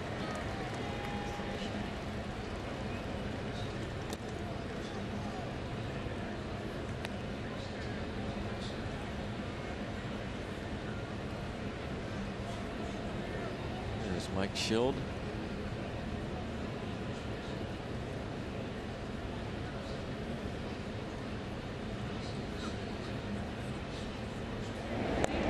Just 3 attempts this year against Michaelis. Yeah, I was about to say, I mean, yeah, you give all sorts of credit to Yadier Molina for being so successful and winning Gold Gloves behind the plate. But a lot of this is on the pitchers. You know, you have a guy as quick to the plate as Michaelis, and you know a lot of their pitchers over the years were very quick to the plate, and that helps the catcher more than anything in terms of controlling a running game. You know, if there's only 3 attempts, there's a reason, and that's because he's getting the ball to Molina quickly. Well, Marte takes off, and look at this. Directed toward left by Frazier as that hole opened up, and it's 1st and 3rd. Boy, is that pretty. That's the prettiest play. DeYoung vacates, and Frazier. I mean, it's just perfectly executed, and all he's trying to do is play Pepper, hit it on the ground the other way. That's a textbook hit and run. A guy that's very tough to steal on. So move the runner, open up a hole. Now you got 1st and 3rd, 1 out. Well, it's something we're seeing less and less of in baseball. The old hit and run. It's so fun to watch, but very few teams now try to put on a hit and run. There's a line drive to right field. That'll drop in for an RBI single for Polanco, and it is 2-0.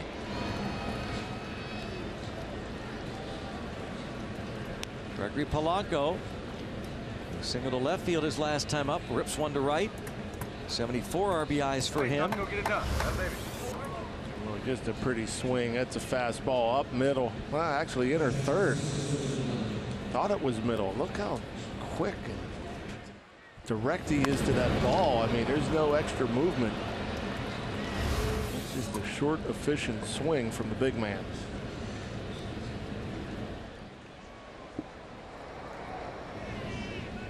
Here comes Mike Maddox. They're going to get their bullpen up. Pitching coach in his first year with St. Louis, Mike Maddox.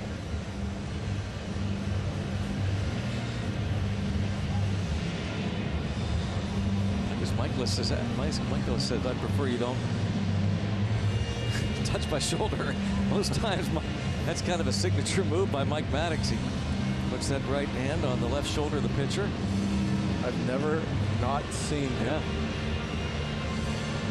put his hands on the pitcher. It's constant. It's every time. Yeah.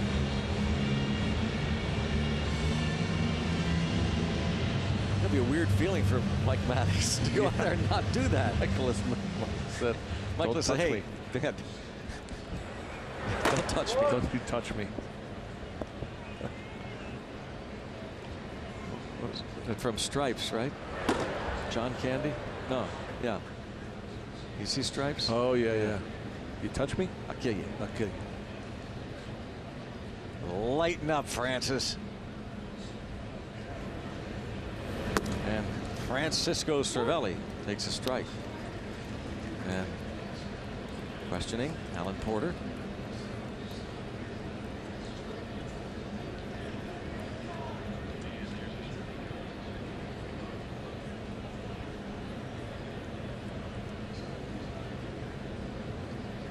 Two on, one out. And caught by Garcia, and the runners get back. Soft liner. The second out. It's so hard to fight your instincts sometimes when you're on the bases and you see that line drive and not cross over. Most base runners are at contact looking to go to the next base, and a line drive, especially in the middle with the runner on second base, you have to fight that instinct to go towards third and freeze and almost start back towards second after the ball is hit.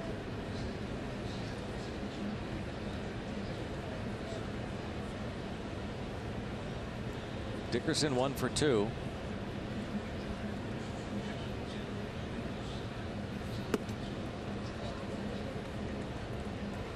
And the infield single in the first inning that got him out of that 0 for 18 hit with string.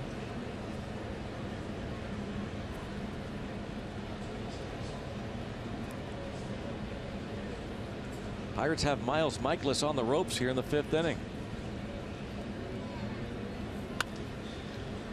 Michaelis did not get out of the fifth inning in his last start at Coors Field.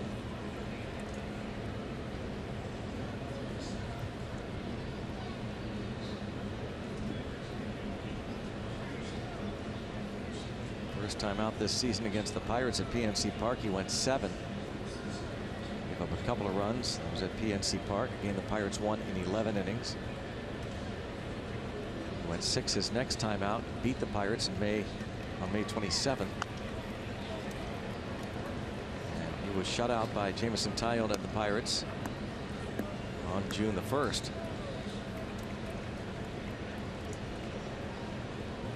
Looks like he doubtful that he goes more than 5. In fact, he's due up third in the bottom half, so if he gets through this inning, certainly that will be it.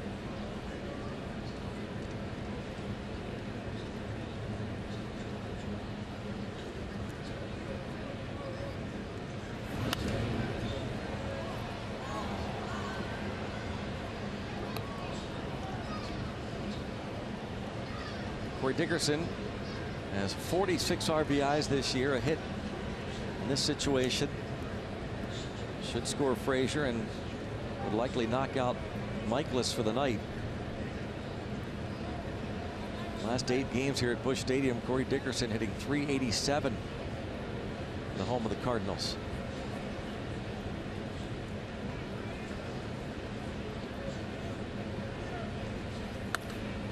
And toward right center field, and Bader to make the catch. Pirates scored 2. Halfway through it, lead 2-0.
We're built for baseball, brought to you by T-Mobile.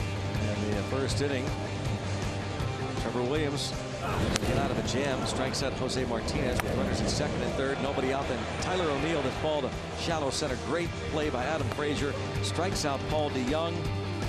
Cardinals do not score with second and third, nobody out. Strikeout, pop-up, strikeout. Trevor Williams has punched out 6 as he faces Harrison Bader, one of his victims. Starts this bottom of the 5th inning. A liner to left, carrying out to Dickerson. 1 pitch, 1 out. Brings up Jairo Munoz. Check out some tweets about that catch. Brought to you by Point Park University. Yeah, a little John Stallworth-like.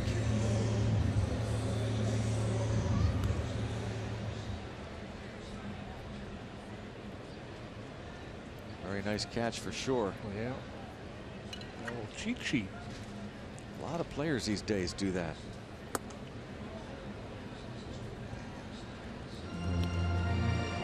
No cheat in their back pocket. Jairo Munoz struck out in the 2nd.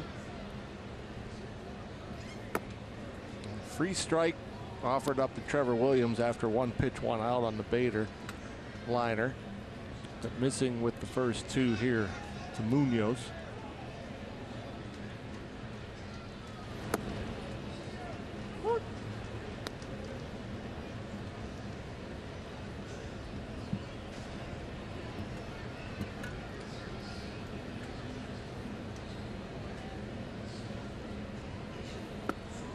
Two and two.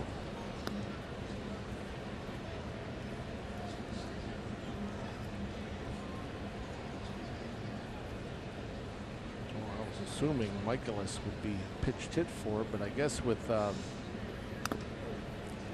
Carpenter going out, is Cervelli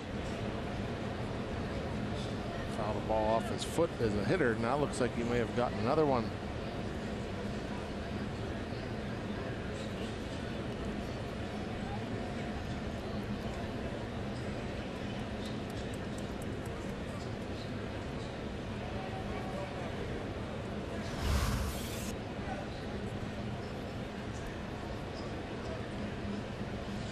his hand.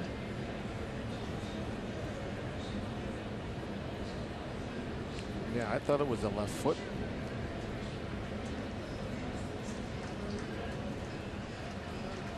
Both feet, left and right foot.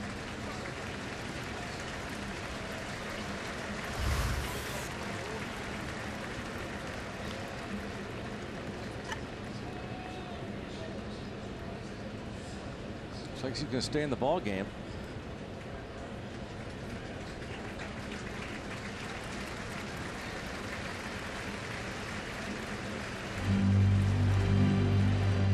Now 2-2 on Munoz.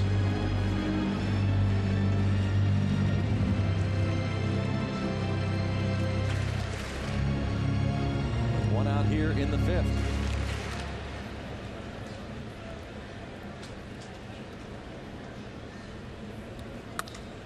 Back to Williams. 2 outs. Brings up Michaelis. It's a 3 up, 3 down inning. Michaelis standing to hit. Like 3 players now, position players, available off the bench for the Cardinals. Might be one of those rare instances where the pitcher stays in and hits and doesn't continue pitching. And he pops up on the first pitch. And Dickerson will put it away. That's an 8-pitch, 1, 2, 3, bottom of the 5th inning for Trevor Williams.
Super utility guy Sean Rodriguez, and he was very open, honest, and blunt with his meeting with the media after the transaction was announced. And one thing he discussed was his appreciation for the Pirates organization. Pirates are an amazing organization. I know everyone's going to have their own opinion, but I have mine, and I love anything and everything about it. The culture that I came into was something that obviously resonated really well. I grew to that. I glued to that. I mean, just 100%, because I mean that's what I've always been about. It's not just playing so that everybody respects the way you play, but it's showing the people who played before you that you respect the way they played and what they had to go through to play. And I mean, I feel like that's the culture here. I know a lot of places try to have that, but I know for sure this place definitely does, because I was here long enough to experience that from the coaches. Actually, from Neo on down. I mean, I haven't run into a coach, whether it's in the big leagues or in the minor leagues, that doesn't believe in that culture and in that way of baseball. And one thing he was very clear about, Greg and John, was the fact that he is not done playing. We don't know if he's going to catch on with another team the remainder of the 2018 season, but he said, hey, he's going to work as hard as anyone to get himself back to catch on to another organization. And certainly we wish Sean Rod the best of luck, who had a big impact on that clubhouse, in the organization, and also with the fan base for most of the last 4 seasons that he spent with the team, with the exception of a short stint with the Atlanta Braves a couple seasons ago. They couldn't help but root for him. Sean Rodriguez just did not work out. He just really, I don't think, fully recovered from that horrific car accident. Yeah, I mean, that was very unfortunate. It was great to see, even though he left the Pirates for the Braves. I mean, a guy like that has, worked so hard and was able to produce off the bench, to finally be rewarded with a multi-year contract, and then to have the accident, and really hasn't been able to find any consistency since then. But he won't use that as an excuse. No.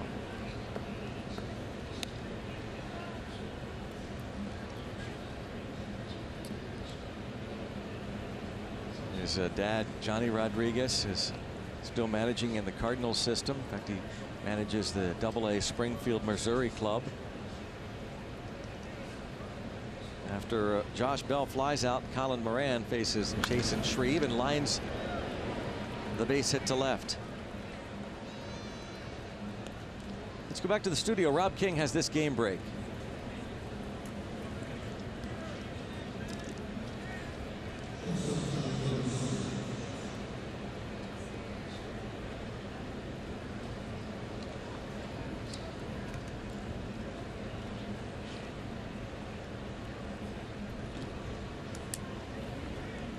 And with that, because the White Sox beat the Yankees, Boston now has a 7.5 game lead in the American League East, Rob. Yankees came in the leaders in the wild card, and a ground ball picked by Munoz. 1 and 2. That was a nice play. Jairo Munoz to Greg Garcia, and then on to Matt Adams for a double play.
Bottom of the 6th inning.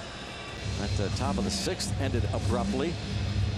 Jordy Mercer hit that ball on the left side of the infield. Looked like it might sneak through, but Jairo Munoz hit it pretty hard, and playing a little bit closer to the line with Munoz, but showing soft hands, a low feed to Garcia, but Garcia does a nice job of going down and getting the throw and doing the splits as he leaps over Colin Moran.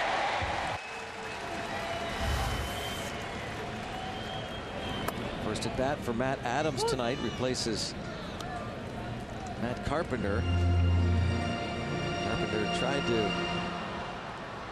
gut it out, but Sick. A line drive for Adams into the gap in right center.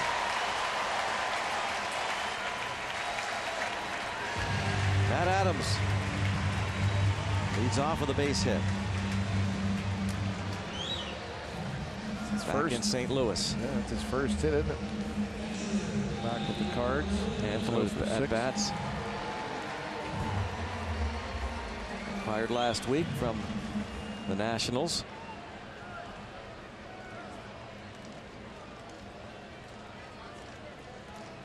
And they want the baseball. What? Oh, brother. Jose Martinez was calling time from the on-deck circle, walked almost onto the field. They wanted that baseball. It was his first hit. That's weird. Joey Cora said, "We got it." Oh, my.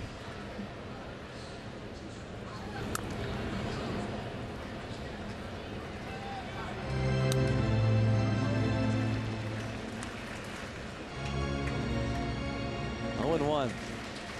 Matt Adams, yep, that is his first hit as a Cardinal, his second time around, and this is 7th at bat since rejoining the St. Louis Cardinals. So a big moment, no question. And Joey Cora will make sure that those Cardinals get that baseball. Of course, he was a Cardinal last year. 0-2 on Yadier Molina. Jose Martinez looking out for his teammate.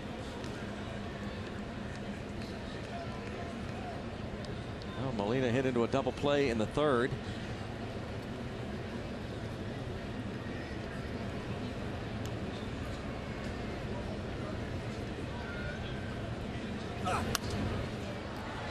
Pops this one out of play.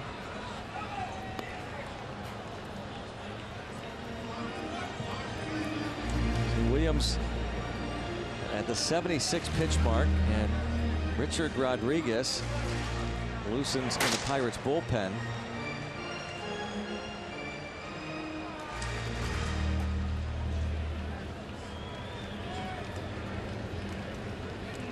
Yeah, that's interesting.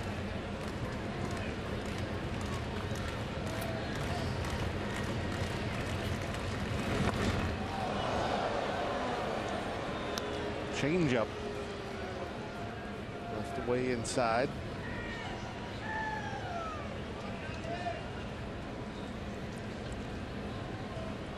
I asked Neil Huntington the other day on his radio show about the innings build up. Some of these pitchers, everybody seems to be, in terms of innings, going in order, nothing outrageous in terms of build up from last year. Trevor Williams threw 150 innings last season and came into tonight at 136, but Neil Huntington said there are more to it than just the innings. However, when you see that, Richard Rodriguez up in the bullpen, and this guy's throwing a 3-hit shutout, they're obviously going to be very, very cautious.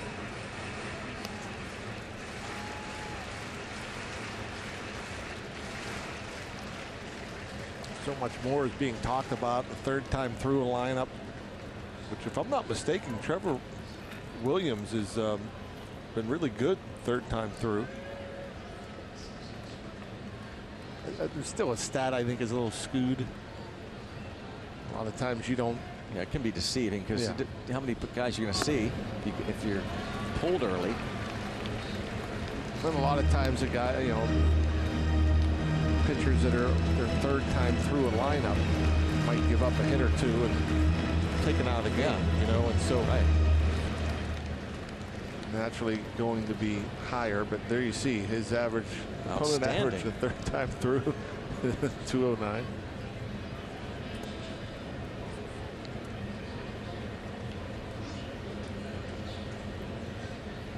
Two balls, two strikes.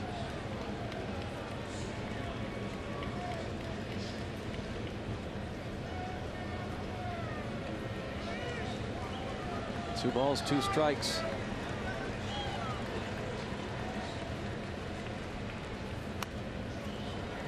Molina. Always a tough guy to strike out.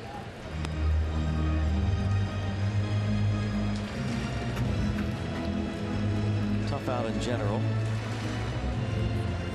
He has hit into 13 double plays. Jose Martinez, who is on deck, leads the club. He's hit into 14.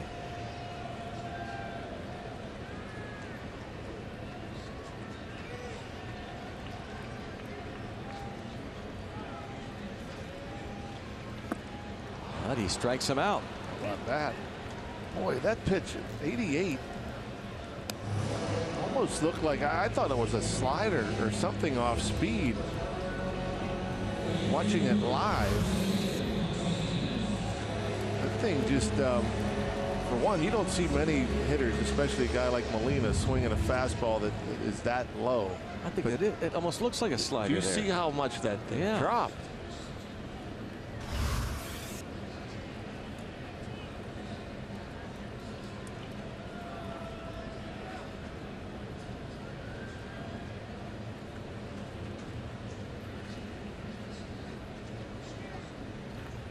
Martinez takes ball one.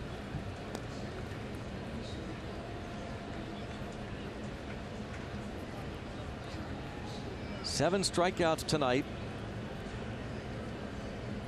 for Trevor Williams.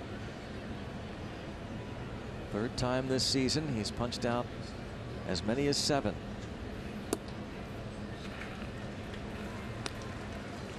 Seventh time in his career he's had a 7 strikeout game. And it's 2-0 on Jose Martinez. And now Cervelli going to go out and talk to him.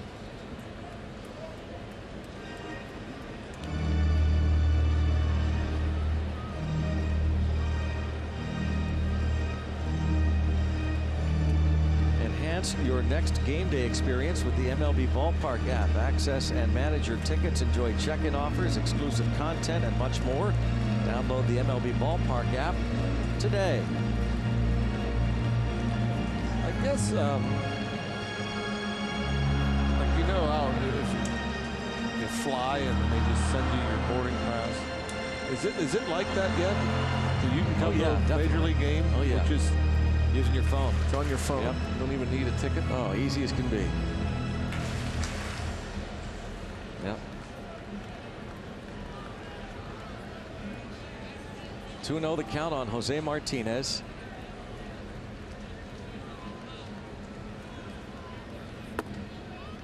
But now 3-0.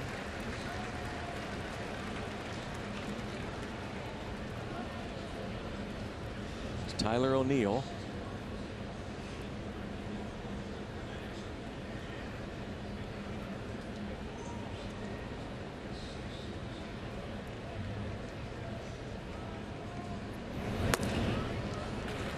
Pitch walk.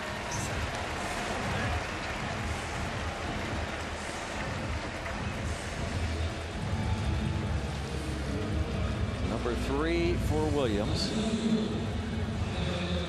Here is O'Neill.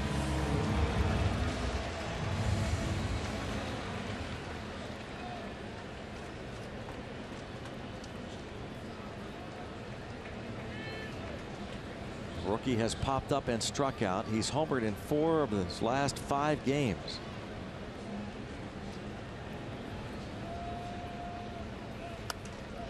Enon popped up, and that is going to reach the dugout as Colin Moran gave chase. Almost.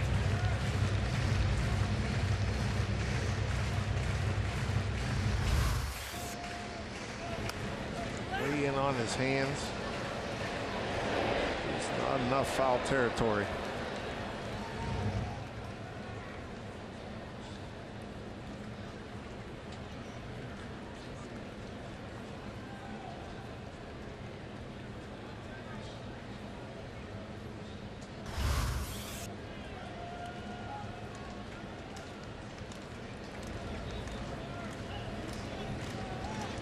'23-year-old Tyler O'Neill came over from the Mariners last summer. All in one strike. He has some impressive power. We saw it last night, the 2-run homer. Watched it today in batting practice. It's pretty effortless. It's not like it takes this vicious swing. The ball jumps off his bat, so you need to avoid the barrel here.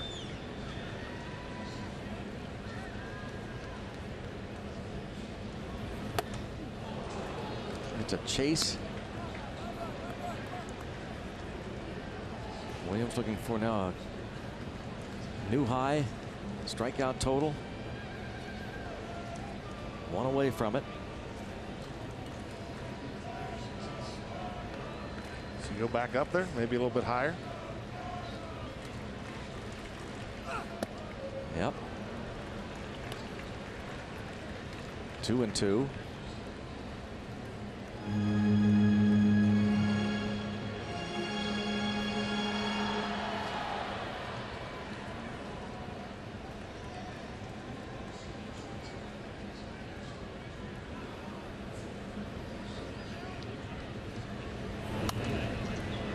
Do it again.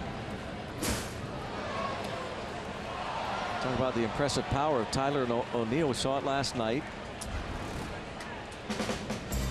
Off Ivan Nova. Crushed it. He was deep beyond the Pirates bullpen.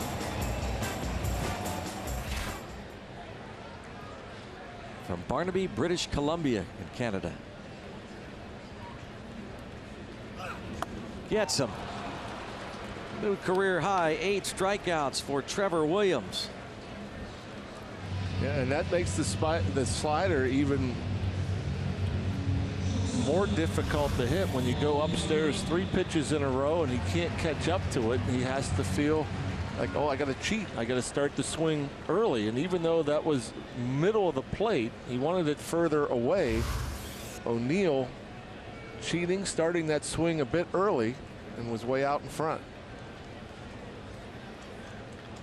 One more out to get, as he could be nearing the end of his night. He is due up first in the 7th inning, and a fly ball to left. This is going to do it.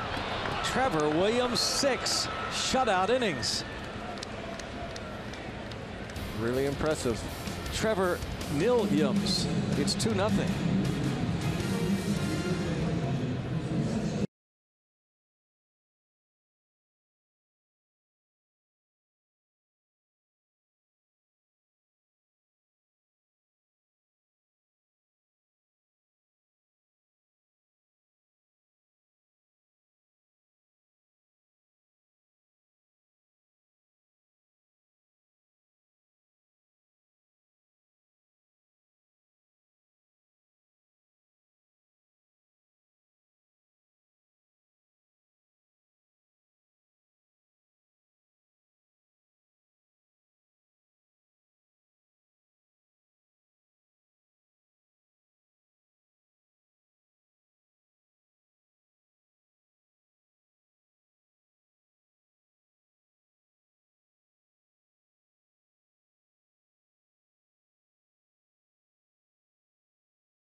Continues to throw shutout baseball. So impressive. I mean, the walk to lead off the game and then the double to Molina. Then he just seemed to go to another level. Went for the strikeout pitch. And again, yeah, that's really the only trouble. The first and the last inning, where there was some traffic on the bases. And he just continues to dazzle and prove that you don't have to be a flamethrower. You can locate, change speeds to shut down pretty good offense.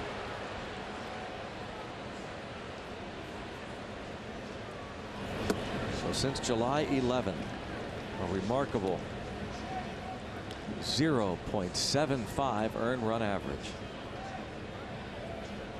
4 runs in 8 starts. My goodness. 8 times this season now he has pitched shutout ball. Josh Harrison bats for him, and you see Jay Hay still bothered by the hamstring apparently, and he could barely run to first. That is not a good sign. Paul DeYoung bobbled. That really makes you wonder if Jay Hay can play at all. Yeah, I mean that's not good. Was always known for his grit and hustle, and you know, he even looked up and saw the bobble and couldn't go to that next level. He's not going to be much help under those conditions, unfortunately. Now the one thing the Pirates have going in their favor, of course, September 1st, the call-up, so you don't have to disable him at this point, you wouldn't think. Talking 2 more games.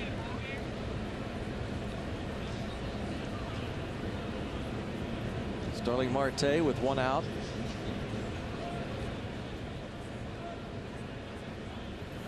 I did not see David Freese out during batting practice at all. I'm not sure he was even here. Talking about being under the weather. Matt Carpenter left early during the game tonight for the Cardinals.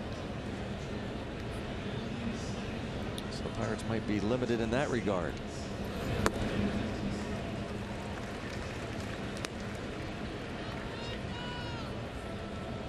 Dominic Leone, third pitcher to work tonight.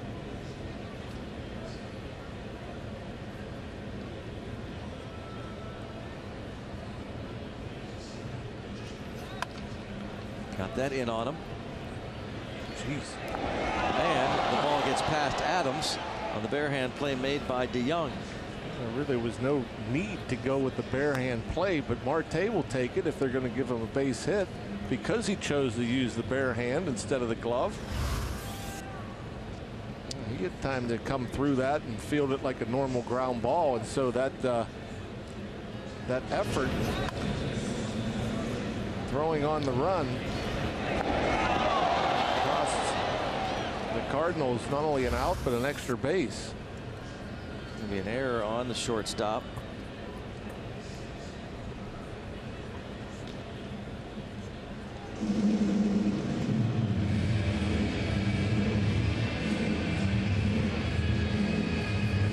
Matt Adams wasn't able to make that pick on the short hop. Brett Cecil, lefty, getting ready.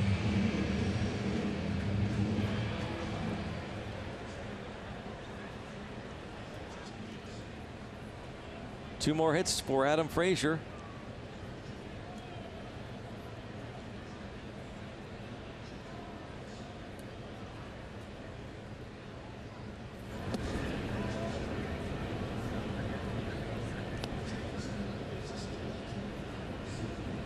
Doubled in the first, singled in the 5th. Pirates scored 2 runs in that 5th inning.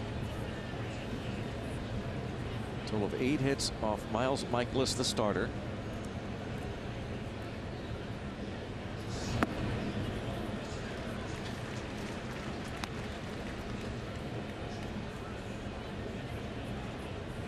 Leone follows Chasen Shreve, who pitched a scoreless 6th inning.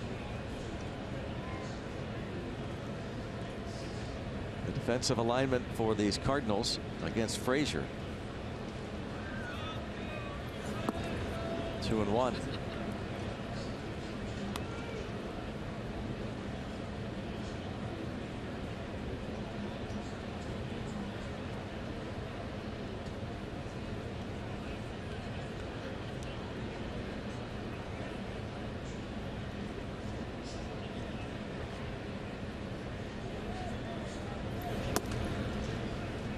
Evens it up. And you'll see Adam Frazier take that. Again, maybe not picking it up. Maybe some deception with that fastball from Leon. 93.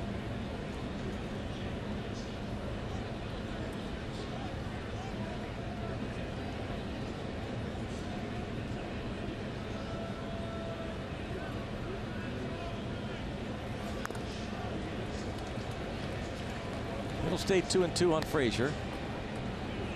Got a stake on the table. And Starling Marte.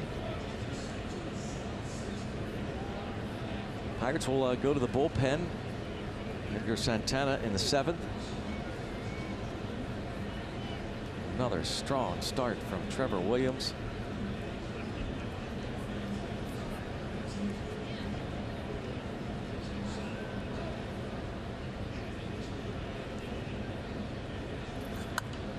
Another foul.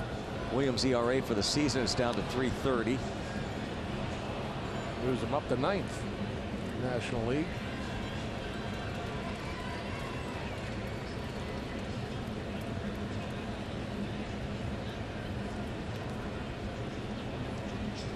Miles Michaelis came into the game with an earned run average of 294, good for 7th. And it's now 296. There's Trevor Williams. And Frazier with a pop-up to shallow center.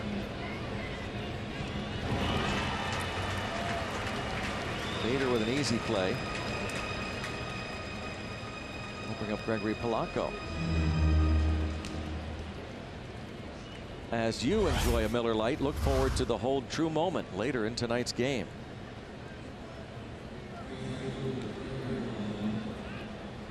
And all the games he's pitched where he's just thrown up zeros. 8 of them now. Yeah, it's amazing. 8 starts. It's really amazing. Going back to his first game this season against the Tigers. Game one of a doubleheader on April the 1st. 6 shutout innings. Did it again against the Chicago White Sox in mid-May. 7 shutout frames as Polanco rips it foul. And on June the 18th, 7 shutout innings on just 1 hit against the Brewers. Washington Nationals, July 11th, he went 5 shutout frames. Went back-to-back starts, not allowing a run against the Indians and the Mets, July 23rd and 28th, respectively. 6 innings both times. In San Francisco, 7 shutout innings against the Giants. And tonight, puts up 6 zeros against the Cardinals.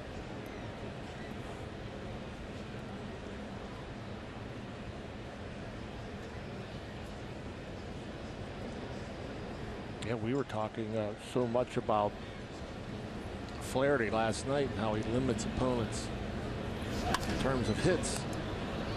Fly ball hit pretty deep the other way, but going to be tracked down by Tyler O'Neill. And that'll take us to the 7th inning stretch here in St. Louis with the Pirates up on the Cardinals 2-0.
on AT&T Sportsnet is brought to you by Barrel Automotive. Check out barreltires.com and never overpay for tires again. And by Allegheny Health Network, official medical provider of the Pittsburgh Pirates and fans like you. Let's go Bucks! Pirates Cardinals playing game number 15 of their season series here in St. Louis. Last night the Cardinals won it. The Pirates 5-2. The Bucks lead 2-0 here. And here's Edgar Santana. An outstanding rookie campaign for the Bucks. Yeah, I'd say a 2.54 ERA. Opponents hit just 2.28 against them.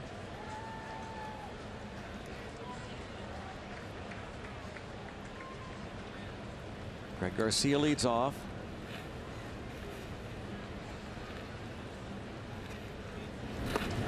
Ball one.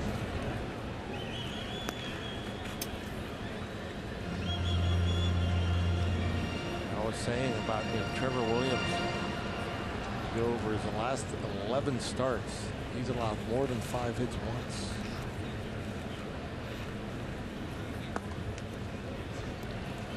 So everybody wants to know who's the ace of the team.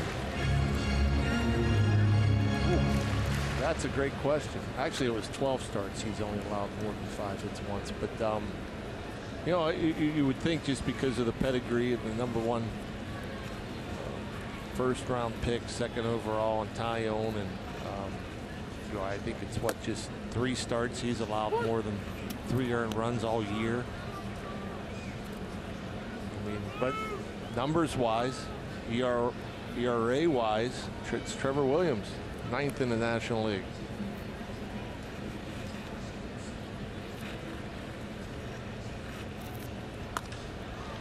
Garcia fly ball to Polanco.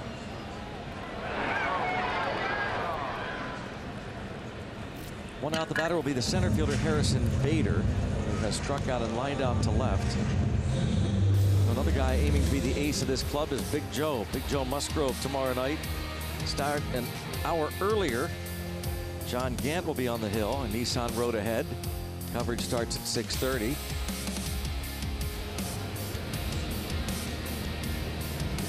For right-handers, and then the Pirates are off to Atlanta following that game.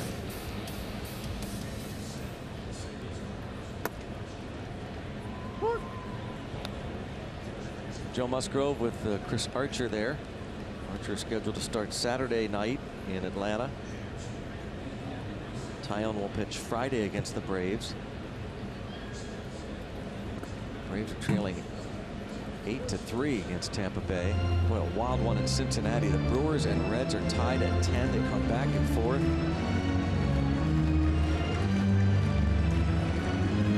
There's Chad Cole. And Tyone to his left, talking with Adeiny Echeverria. Chad Cole hoping to pitch, but still very much up in the air. We talked to Neil Huntington on his radio show on Sunday at length about Chad Cole as Moran going to be charged with an error. The ball hit by Bader.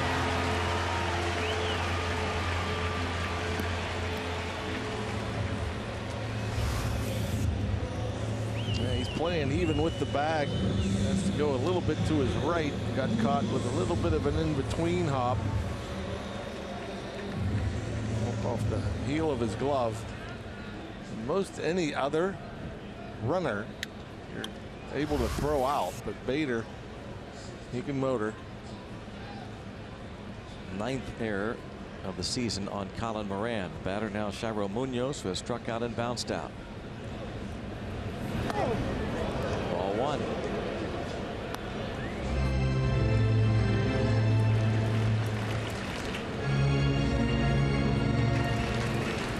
Just to finish up on Chad Cole, they're hoping that with the rest and the rehab that he comes back without needing Tommy John surgery. That's the hope. 2-0. Quickly, Cervelli out.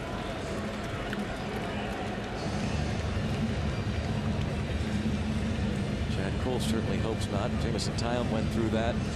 A lot of pitchers go through it. Try to avoid it as best as you can because there are never guarantees. I think the Pirates have been pretty lucky with that. I mean, as far as having pitchers go down at the big league level with the Tommy John surgery, now they've had several young guys in the minor leagues on their way up, which you know, ideally you'd rather see Get it done out of the way. Yeah. So you're not burning up service time and having a year-long DL stint at the big league level. Double barrel action there. Carlos Martinez and Brett Cecil.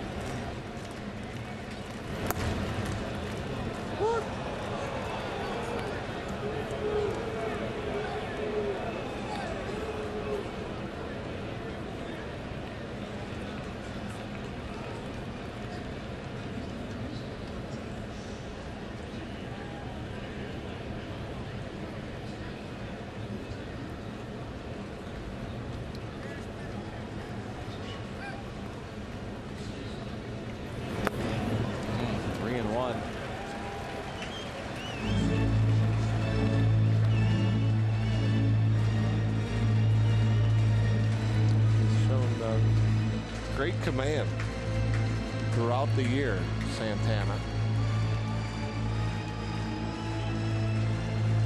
Figure heading into September, he's only walked 8. It's pretty good. Zeroes right in on Munoz.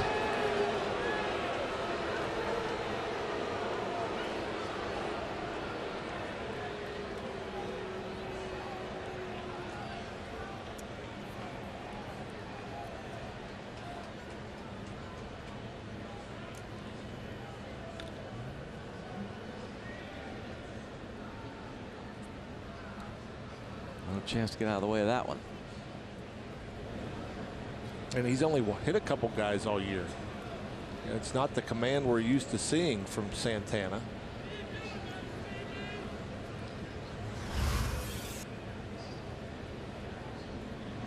Oh, that's right. That hit the elbow before the ribs. It looked like it definitely got the ribs. And that's whether it got elbow first or not. That doesn't feel good.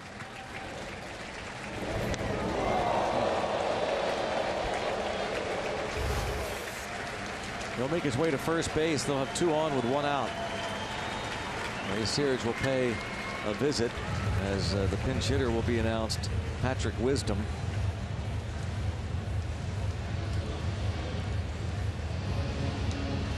Another look on the Allegheny Health Network Supermo. Clipped off the elbow.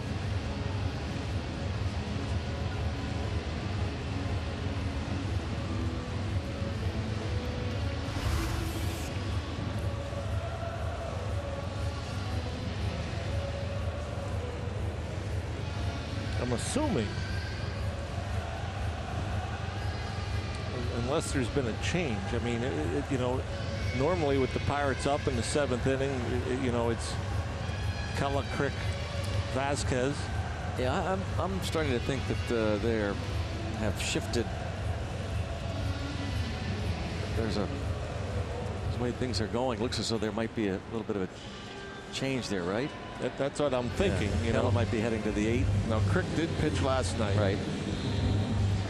We'll see if Kella pitches the 8th inning. Yeah, I would think that Kella for sure would be in line to pitch the 8th. The Pirates continue to lead. Patrick Wisdom bats.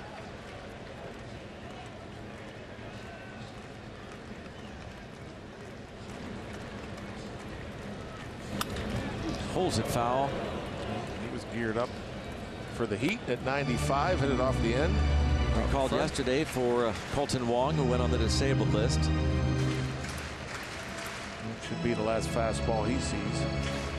He had a pinch hit homer against the Brewers 10 days ago. There's Colton Wong.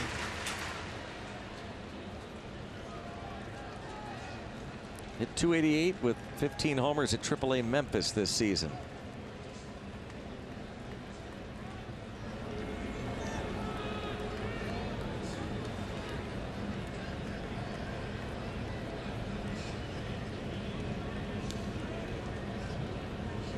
Here's Santana hoping to get out of this after the error on Moran. He hit Munoz.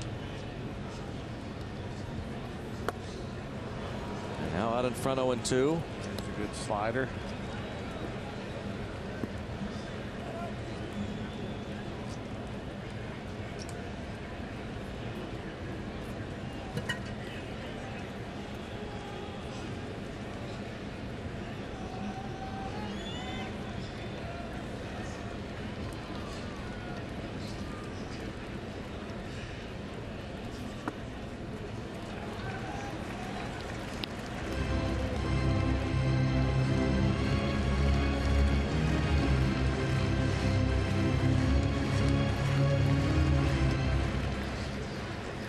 Matt Adams awaiting on deck.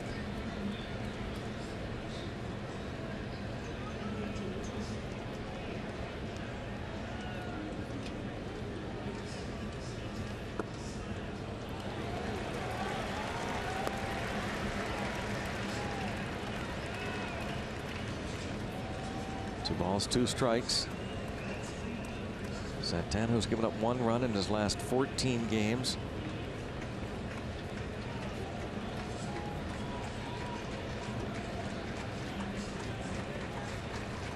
To assume they're going back to the slider, try to get the chase. Nope, that's not a good one.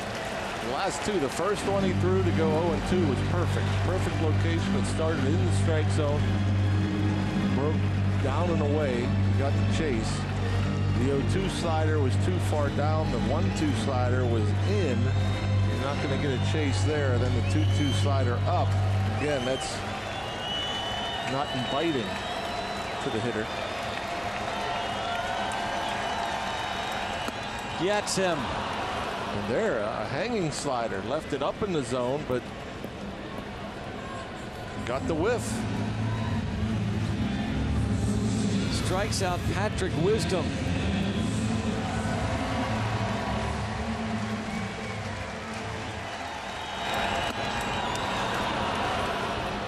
He was fired up, but then realized, I got some work to do yet. Give me the ball back. So has to face Matt Adams. Singled in the 6th.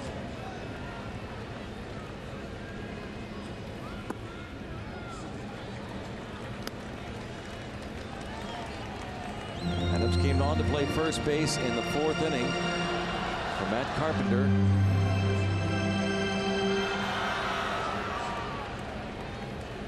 Carpenter was sick, did not continue. And a pop-up. Colin Moran has it measured.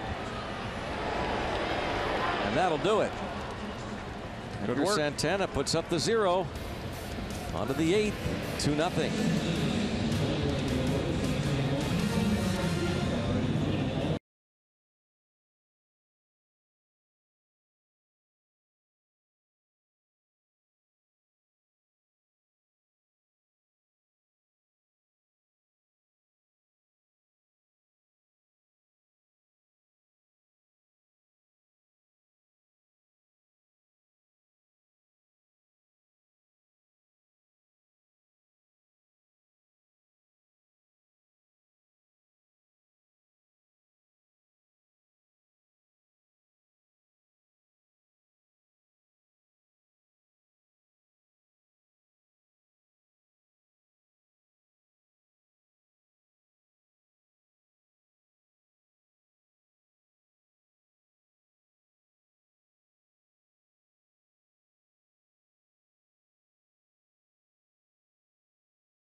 Pirates and may not be reproduced or retransmitted in any form. and the accounts and descriptions of this game may not be disseminated without the express written consent of the Pittsburgh Pirates. UPMC scoreboard, 2-0. Pirates still blanking the Cardinals.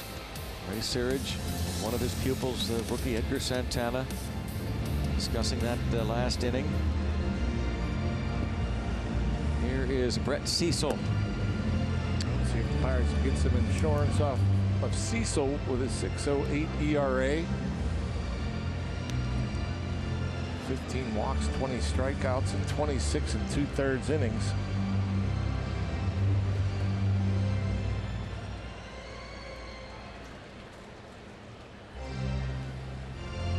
It'll be Francisco Cervelli to lead things off.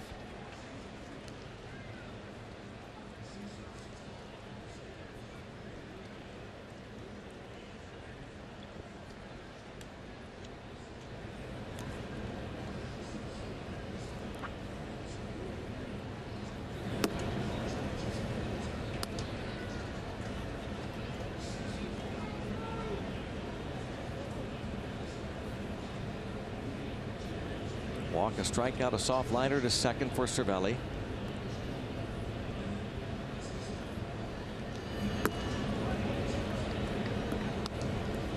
Borderline pitch. We've seen that called strike tonight. Backdoor breaking ball.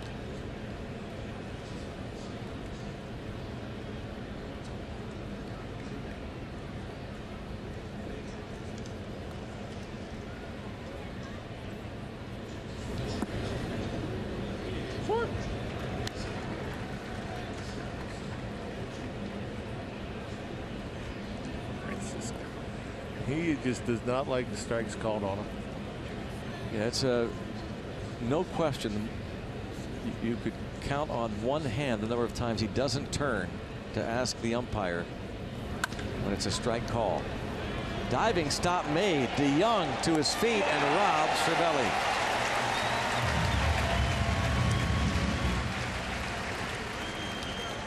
I think the pitcher Cecil got a piece of that. I could be wrong.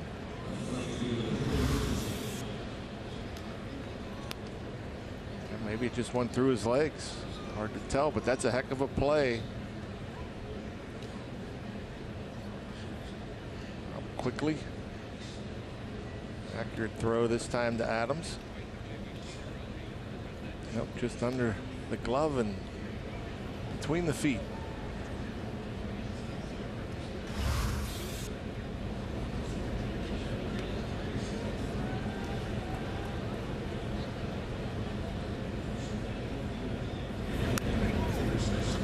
Corey Dickerson against the lefty.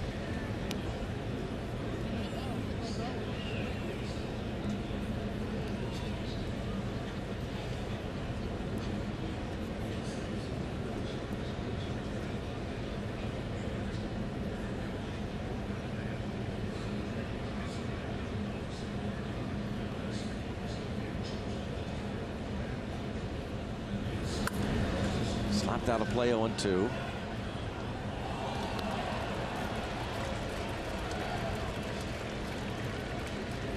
Got one of the 9 Pirate hits. It was an infield single in the first. Pirates did not score in that first inning. They actually left the bases loaded, had a couple of hits. There was a walk in the frame against Miles Michaelis. Kept the Pirates off the board until they scored twice in the 5th. The leadoff double by Jordy Mercer got the scoring going after he was sacrificed by Trevor Williams. Starling Marte brought him home. Slap. Oh, a diving stop by Munoz, and he gets up, but Adams can't make the play, and Dickerson will take advantage as it kicks off of Adams' glove.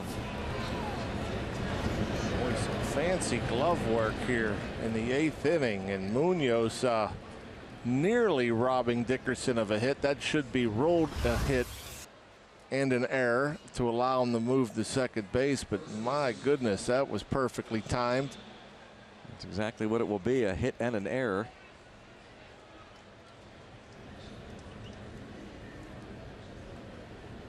Another look. A play by the third baseman, Jairo Munoz. But his throw past Adams. And now a chance for Josh Bell to get an insurance run home.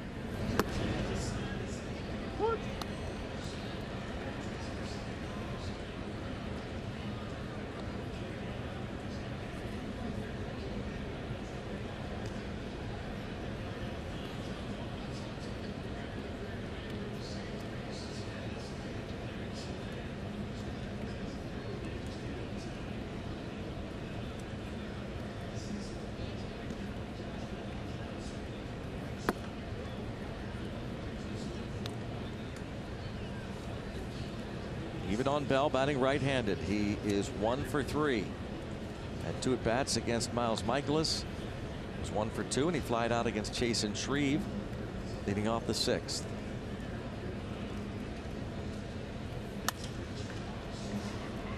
We're toward the corner. Martinez.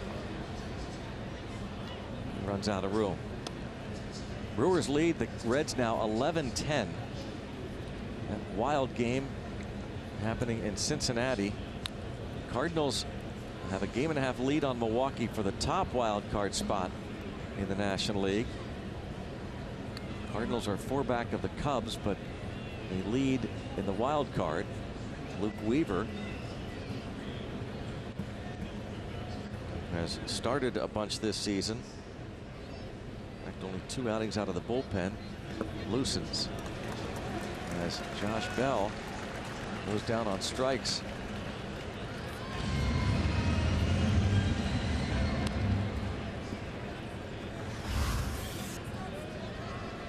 I don't know if that's a slider or changeup. I mean, everything out of his hand comes out slow with movement. Oh, you can see there the breaking ball, that slider. I mean, he'll throw his changeup in the low 80s. His fastball, it's just been fading away. It's mid 80s.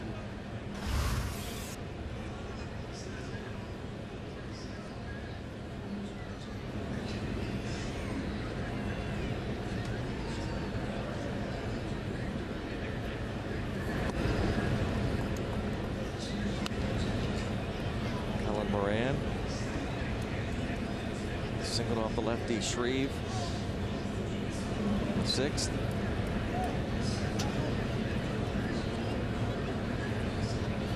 A guy like this, kind of below hitting speed, never fun to face because it's kind of funky and the ball's moving all over the place.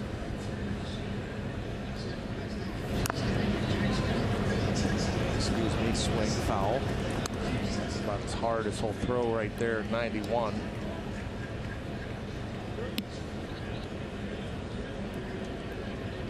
He's in his 2nd year with the Cardinals. Longtime Blue Jay Brett Cecil. Cecil started 20 games for the Blue Jays back in 2011. Made 28 starts the previous season.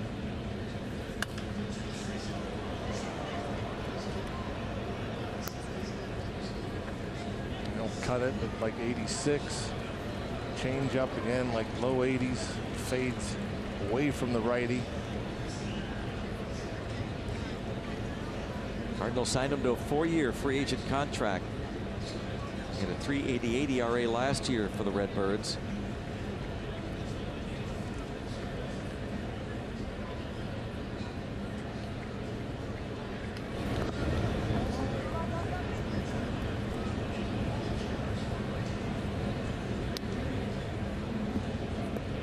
Even on Moran. Picked up his 8th hit on the road trip. He's 8 for 16 now. His trip started in Milwaukee. Pirates had a chance to win the rubber match of that series against the Brewers, but dropped the 7-4 decision on Sunday. And lost last night 5-2 to begin this 3-game set. They appear to be setting the stage. Need to get 6 more outs, but setting the stage for the rubber match of the series tomorrow night. The Cardinals have won 9 consecutive series. It's their longest stretch of series wins since 2009. And there's our answer. Keone Kela appears to be now the new 8th inning man for the Pirates.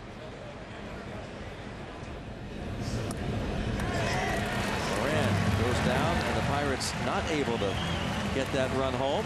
We will see Key in the bottom of the 8th.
6 outs to get here for a victory here at Busch Stadium in St. Louis. Well, some good news coming out of the low levels of the minor league for the Buccos, specifically Morgantown, West Virginia, which brings us to this tweet sent out by Minor League Baseball. How about Pirates prospect Edison Lantigua with a 2-run triple in the 9th to complete the first cycle in the history of the West Virginia Black Bears. Was his 9th double, 4th triple, and 3rd homer of the season for Lantigua, who was signed out of the Dominican Republic by the Buccos back in 2014. He's in his 5th year in the organization, spent a couple years in the Gulf Coast, Dominican Summer League, played at Bristol last year. Now here he is with the West Virginia Power, making a little bit of history, Greg and John. Well, there you go. He can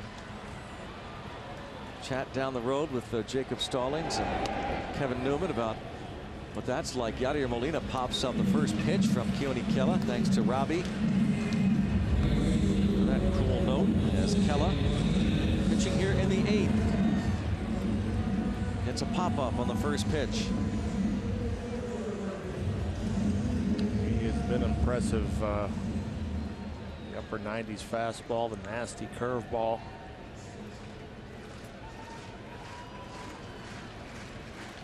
Jose Martinez 0 for 2 with a walk.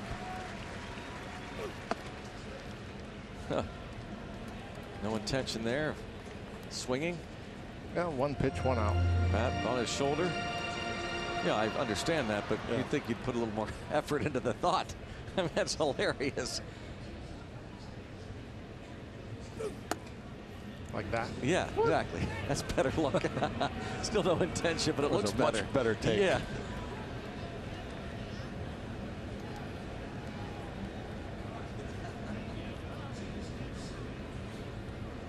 One ball, 1 strike. Ooh, right there. We'll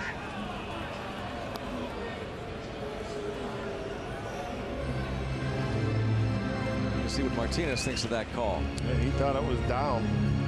I've seen a few of those, but it was at the knees.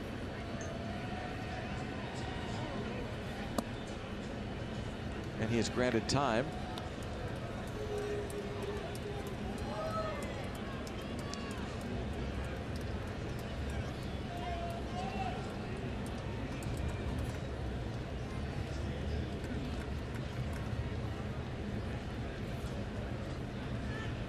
Now he's ready.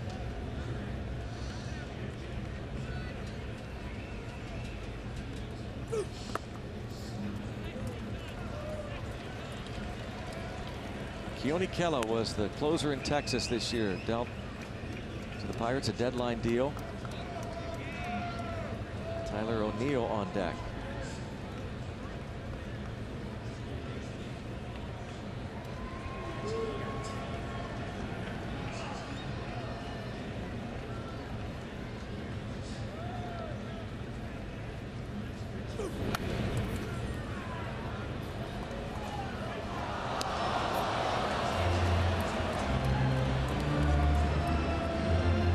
As though Kela will be the 8th inning man now for the Pirates. Setting up Felipe Vasquez. Kela scored upon once in a dozen games with the Bucks. Yeah, solo homer.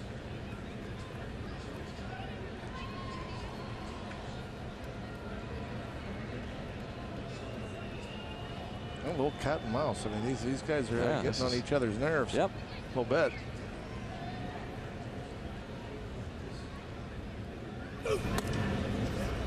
3-2. As this has gotten interesting, these two.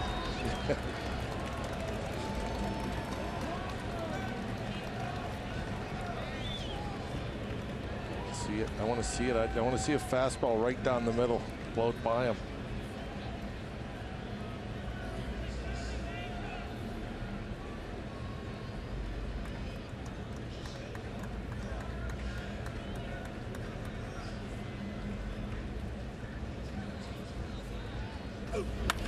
Whoa, shot up the middle, a base hit.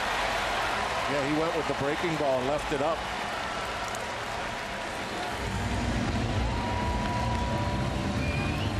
The other breaking ball he left up to him, he kind of got jammed on, and that, you know, whether he jammed himself or, you know, whatever. That's why I'm thinking, man, if you throw a good fastball, is Kella fortunately isn't able to knock this ball down with that bare hand. Yeah. I mean, you got to be kidding. 150 miles an hour. Darn, just missed it. Because he missed it, he's still in the game, and he's able to pitch the rest of this season.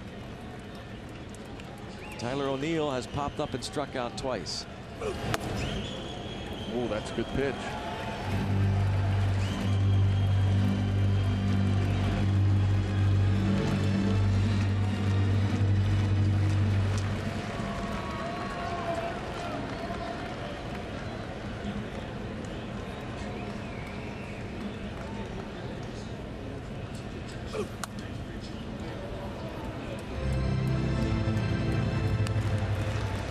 I can hear the grunts from Keller. We hear a lot from Trevor Williams.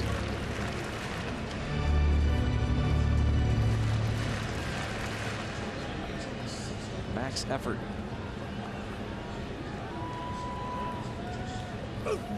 Coming right at the big power hitter.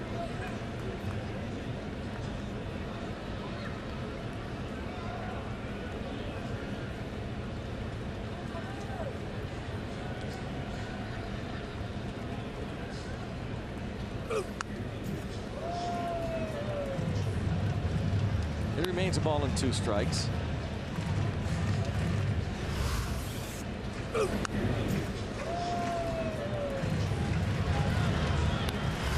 Runs. Pitch is delivered.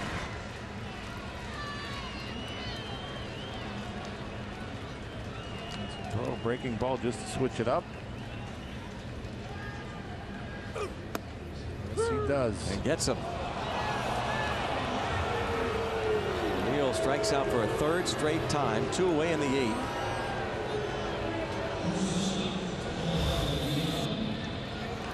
Left it up, but right there on the outside part of the plate, top of the zone.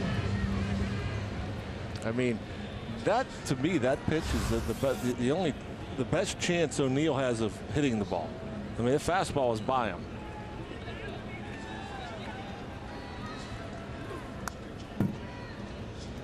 Now DeYoung goes after that breaking pitch. Kella had 24 saves and 25 chances for the Rangers this year. He came to the big leagues back in 2015. 12th round pick of the Texas Rangers 6 years ago. Now out in front of Paul DeYoung, 0-2.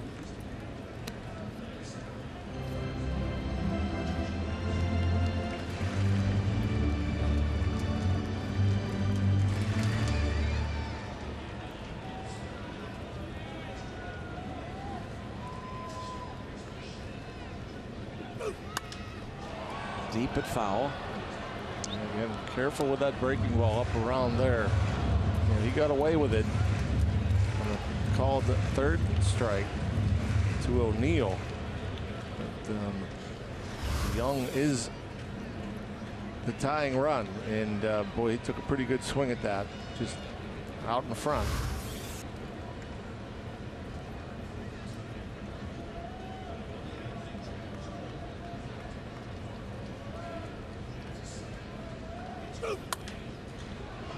Another foul out of play.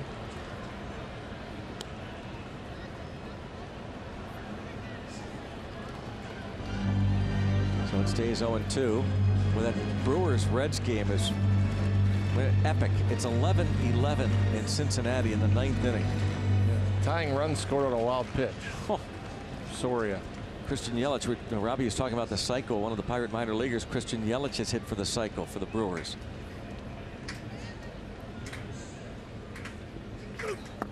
Oh, that was a good one. That's a heck of a take by DeYoung. I'm sure Kella thought he was going to get a chase at that one, and you see that breaking ball. A lot of the guys that have that breaking ball that breaks straight down, it does cross the knees, but you're never going to get that call.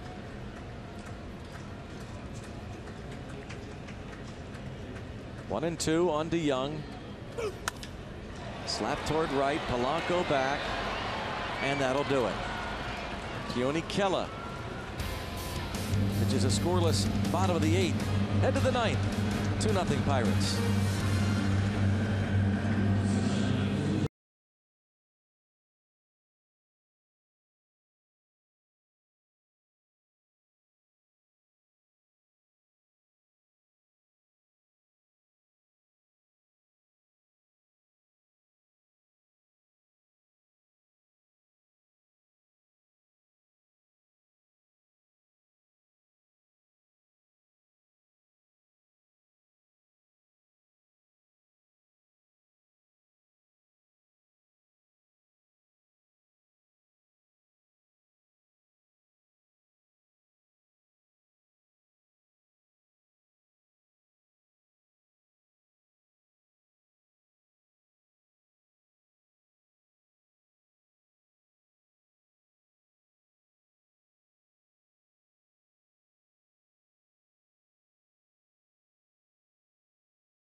AT Sportsnet is brought to you by the Chevy Silverado and your Western PA Chevy dealers.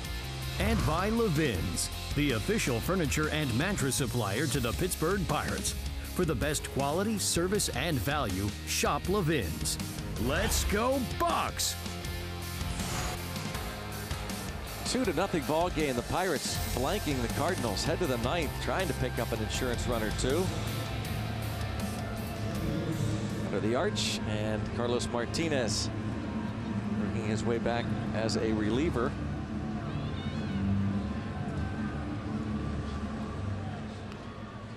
His numbers on the season. He's made 18 starts.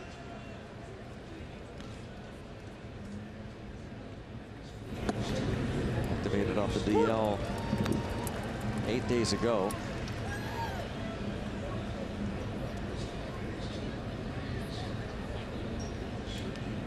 Curious to see the velocity out of the bullpen. I mean, what makes him so nasty is throwing triple digits, and he's just as likely to throw a 2-0 changeup or a 2-0 slider as he is a fastball.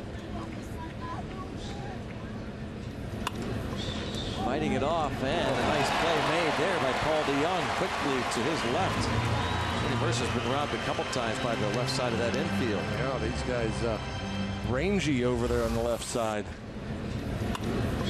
Didn't quite get all of it.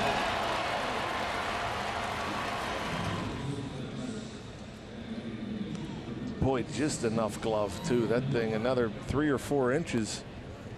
That's in the center field. Here's Kevin Newman. That's for Kela.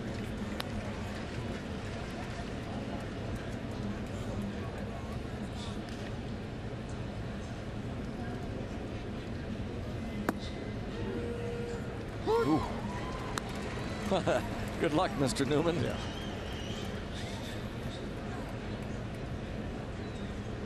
Felipe up.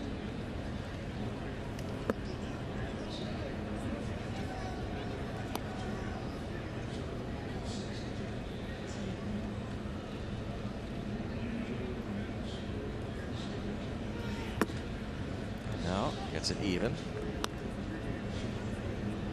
Newman's actually picking up that slider, you know, 4 in a row, 3 in a row. Martinez keeps throwing it. Wow. Like he's going to chase it. I mean, that's now 4 in a row, and he hasn't flinched on any of the 4.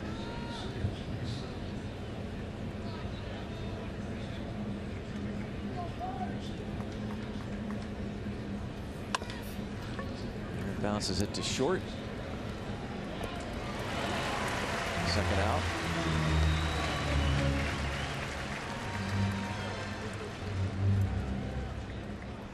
Tomorrow night, looking to be perhaps the rubber match of this 3-game series. It will be Joe Musgrove against John Gant. 6:30 Pirates pregame is presented by W.B. Mason. Joe Musgrove there with Jamison Tyone. John Gant. Adam Wainwright hoping to return before too long. Maybe one more rehab start for him.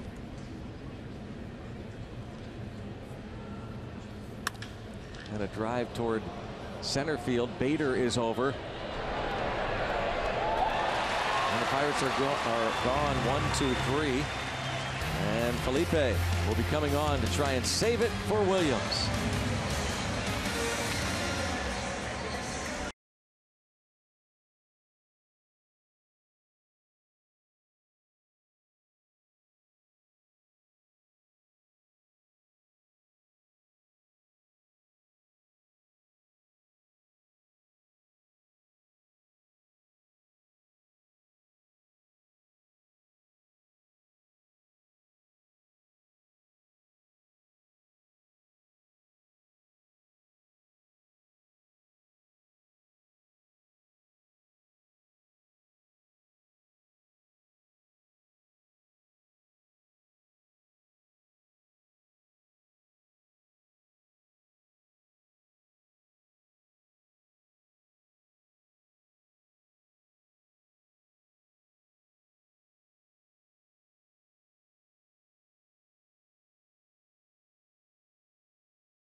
Great shots from the Allegheny Health Network Supermo, part of tonight's action.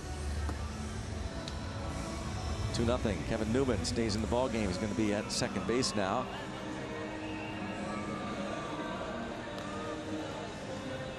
Felipe going to try and save it again for Trevor Williams. 2.62 ERA. Looking for his 28th save and his 32nd opportunity to a 2.19 opponent batting average. He will face Greg Garcia, Harrison Bader, and then Jairo Munoz in the bottom of the ninth for these Cardinals.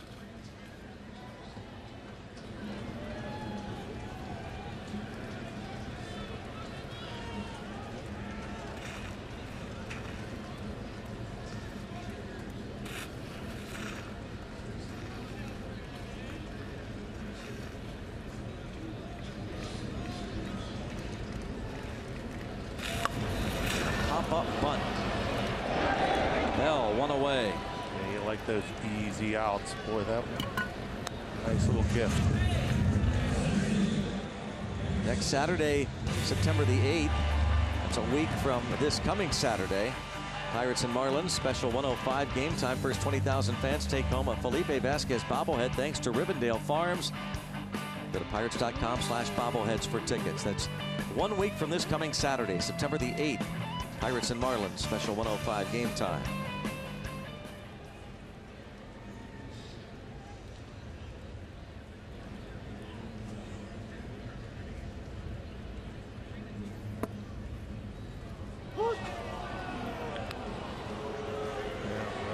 gets on you. There's a somewhat of a look at what it might be like to be in the batter's box against Felipe Vasquez.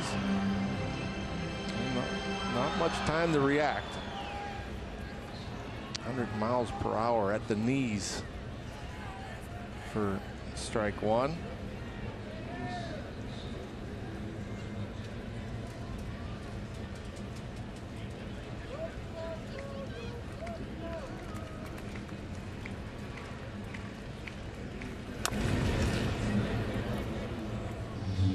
Backdoor breaking ball to get ahead 0-2.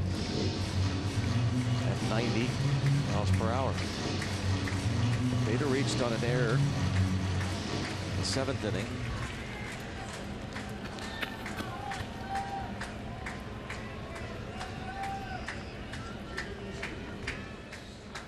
Cardinals have 4 hits, 3 of them against starter Trevor Williams, who would go to 11 and 9. And Felipe can get 2 more outs.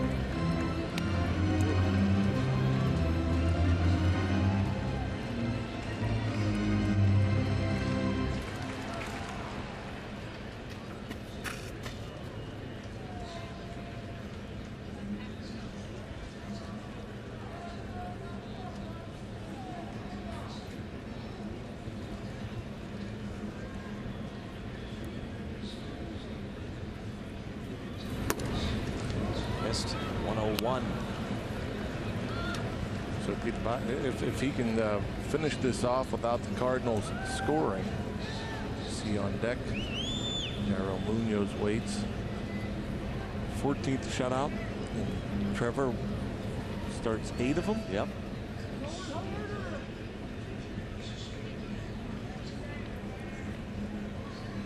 Said you could call him Trevor Williams. Said that. Millions. Deep to center, Marte back. And he's there to make the catch. For the 2nd out. Gave it a pretty good ride. Thought it had a chance.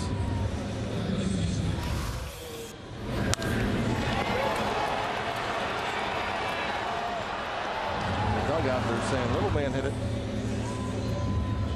Marte makes it look easy.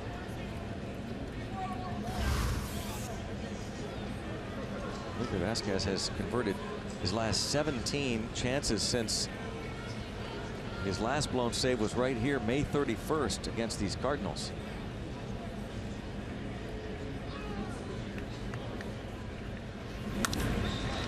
And toward right center field, and this is going to get Munoz into 2nd and keep the inning alive.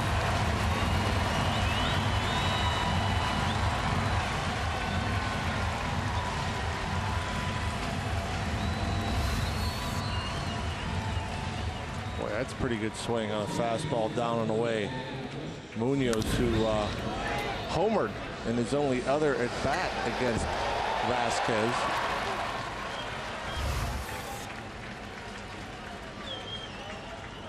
Adolis Garcia came up today when they placed Jed Jerko on the disabled list from AAA Memphis. So he's done this season 1 for 11.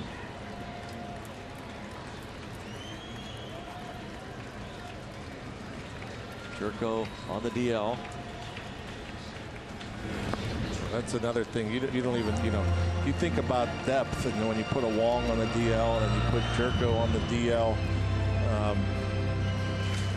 and you got to use some of your guys that are normally on the bench to play, and so it's a trickle-down effect. And then you have to have a youngster like Garcia or Wisdom coming off your bench. I'm a little bit surprised that they don't go with Pena. 1-0 offering coming from Felipe. And it's 2-0. It's something in his eye there.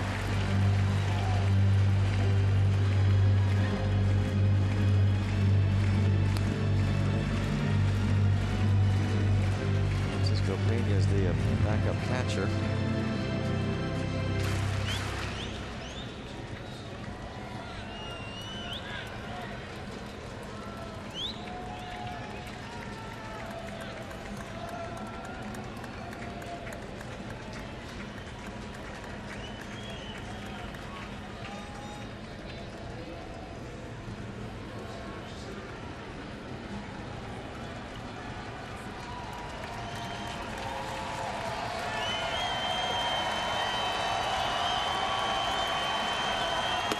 thought he was Garcia was briefly a teammate of Miles Michaelis in Japan.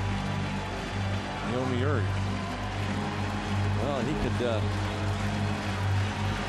really make his ex-teammate there happy, at current team with the Cardinals. Get him off the hook. What? 3-1.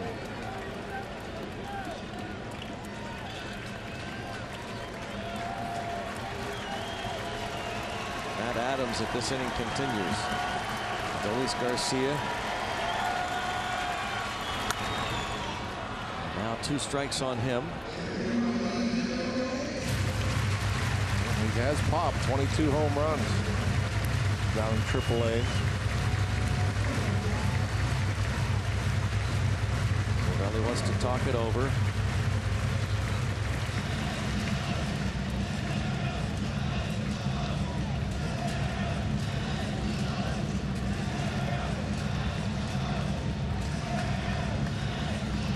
A double for Jairo Munoz.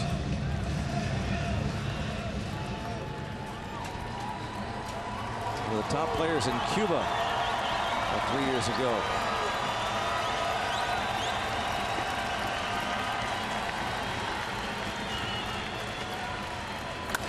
Bouncing ball toward Mercer. And raise the Jolly Roger in St. Louis. The Pirates complete yet another shutout. 14 of them. Felipe, his 28th save. Trevor Williams, his 11th win. Yeah, and you just got to point at Trevor Williams once again, and it started early on. The third batter he faced, he got a big strikeout with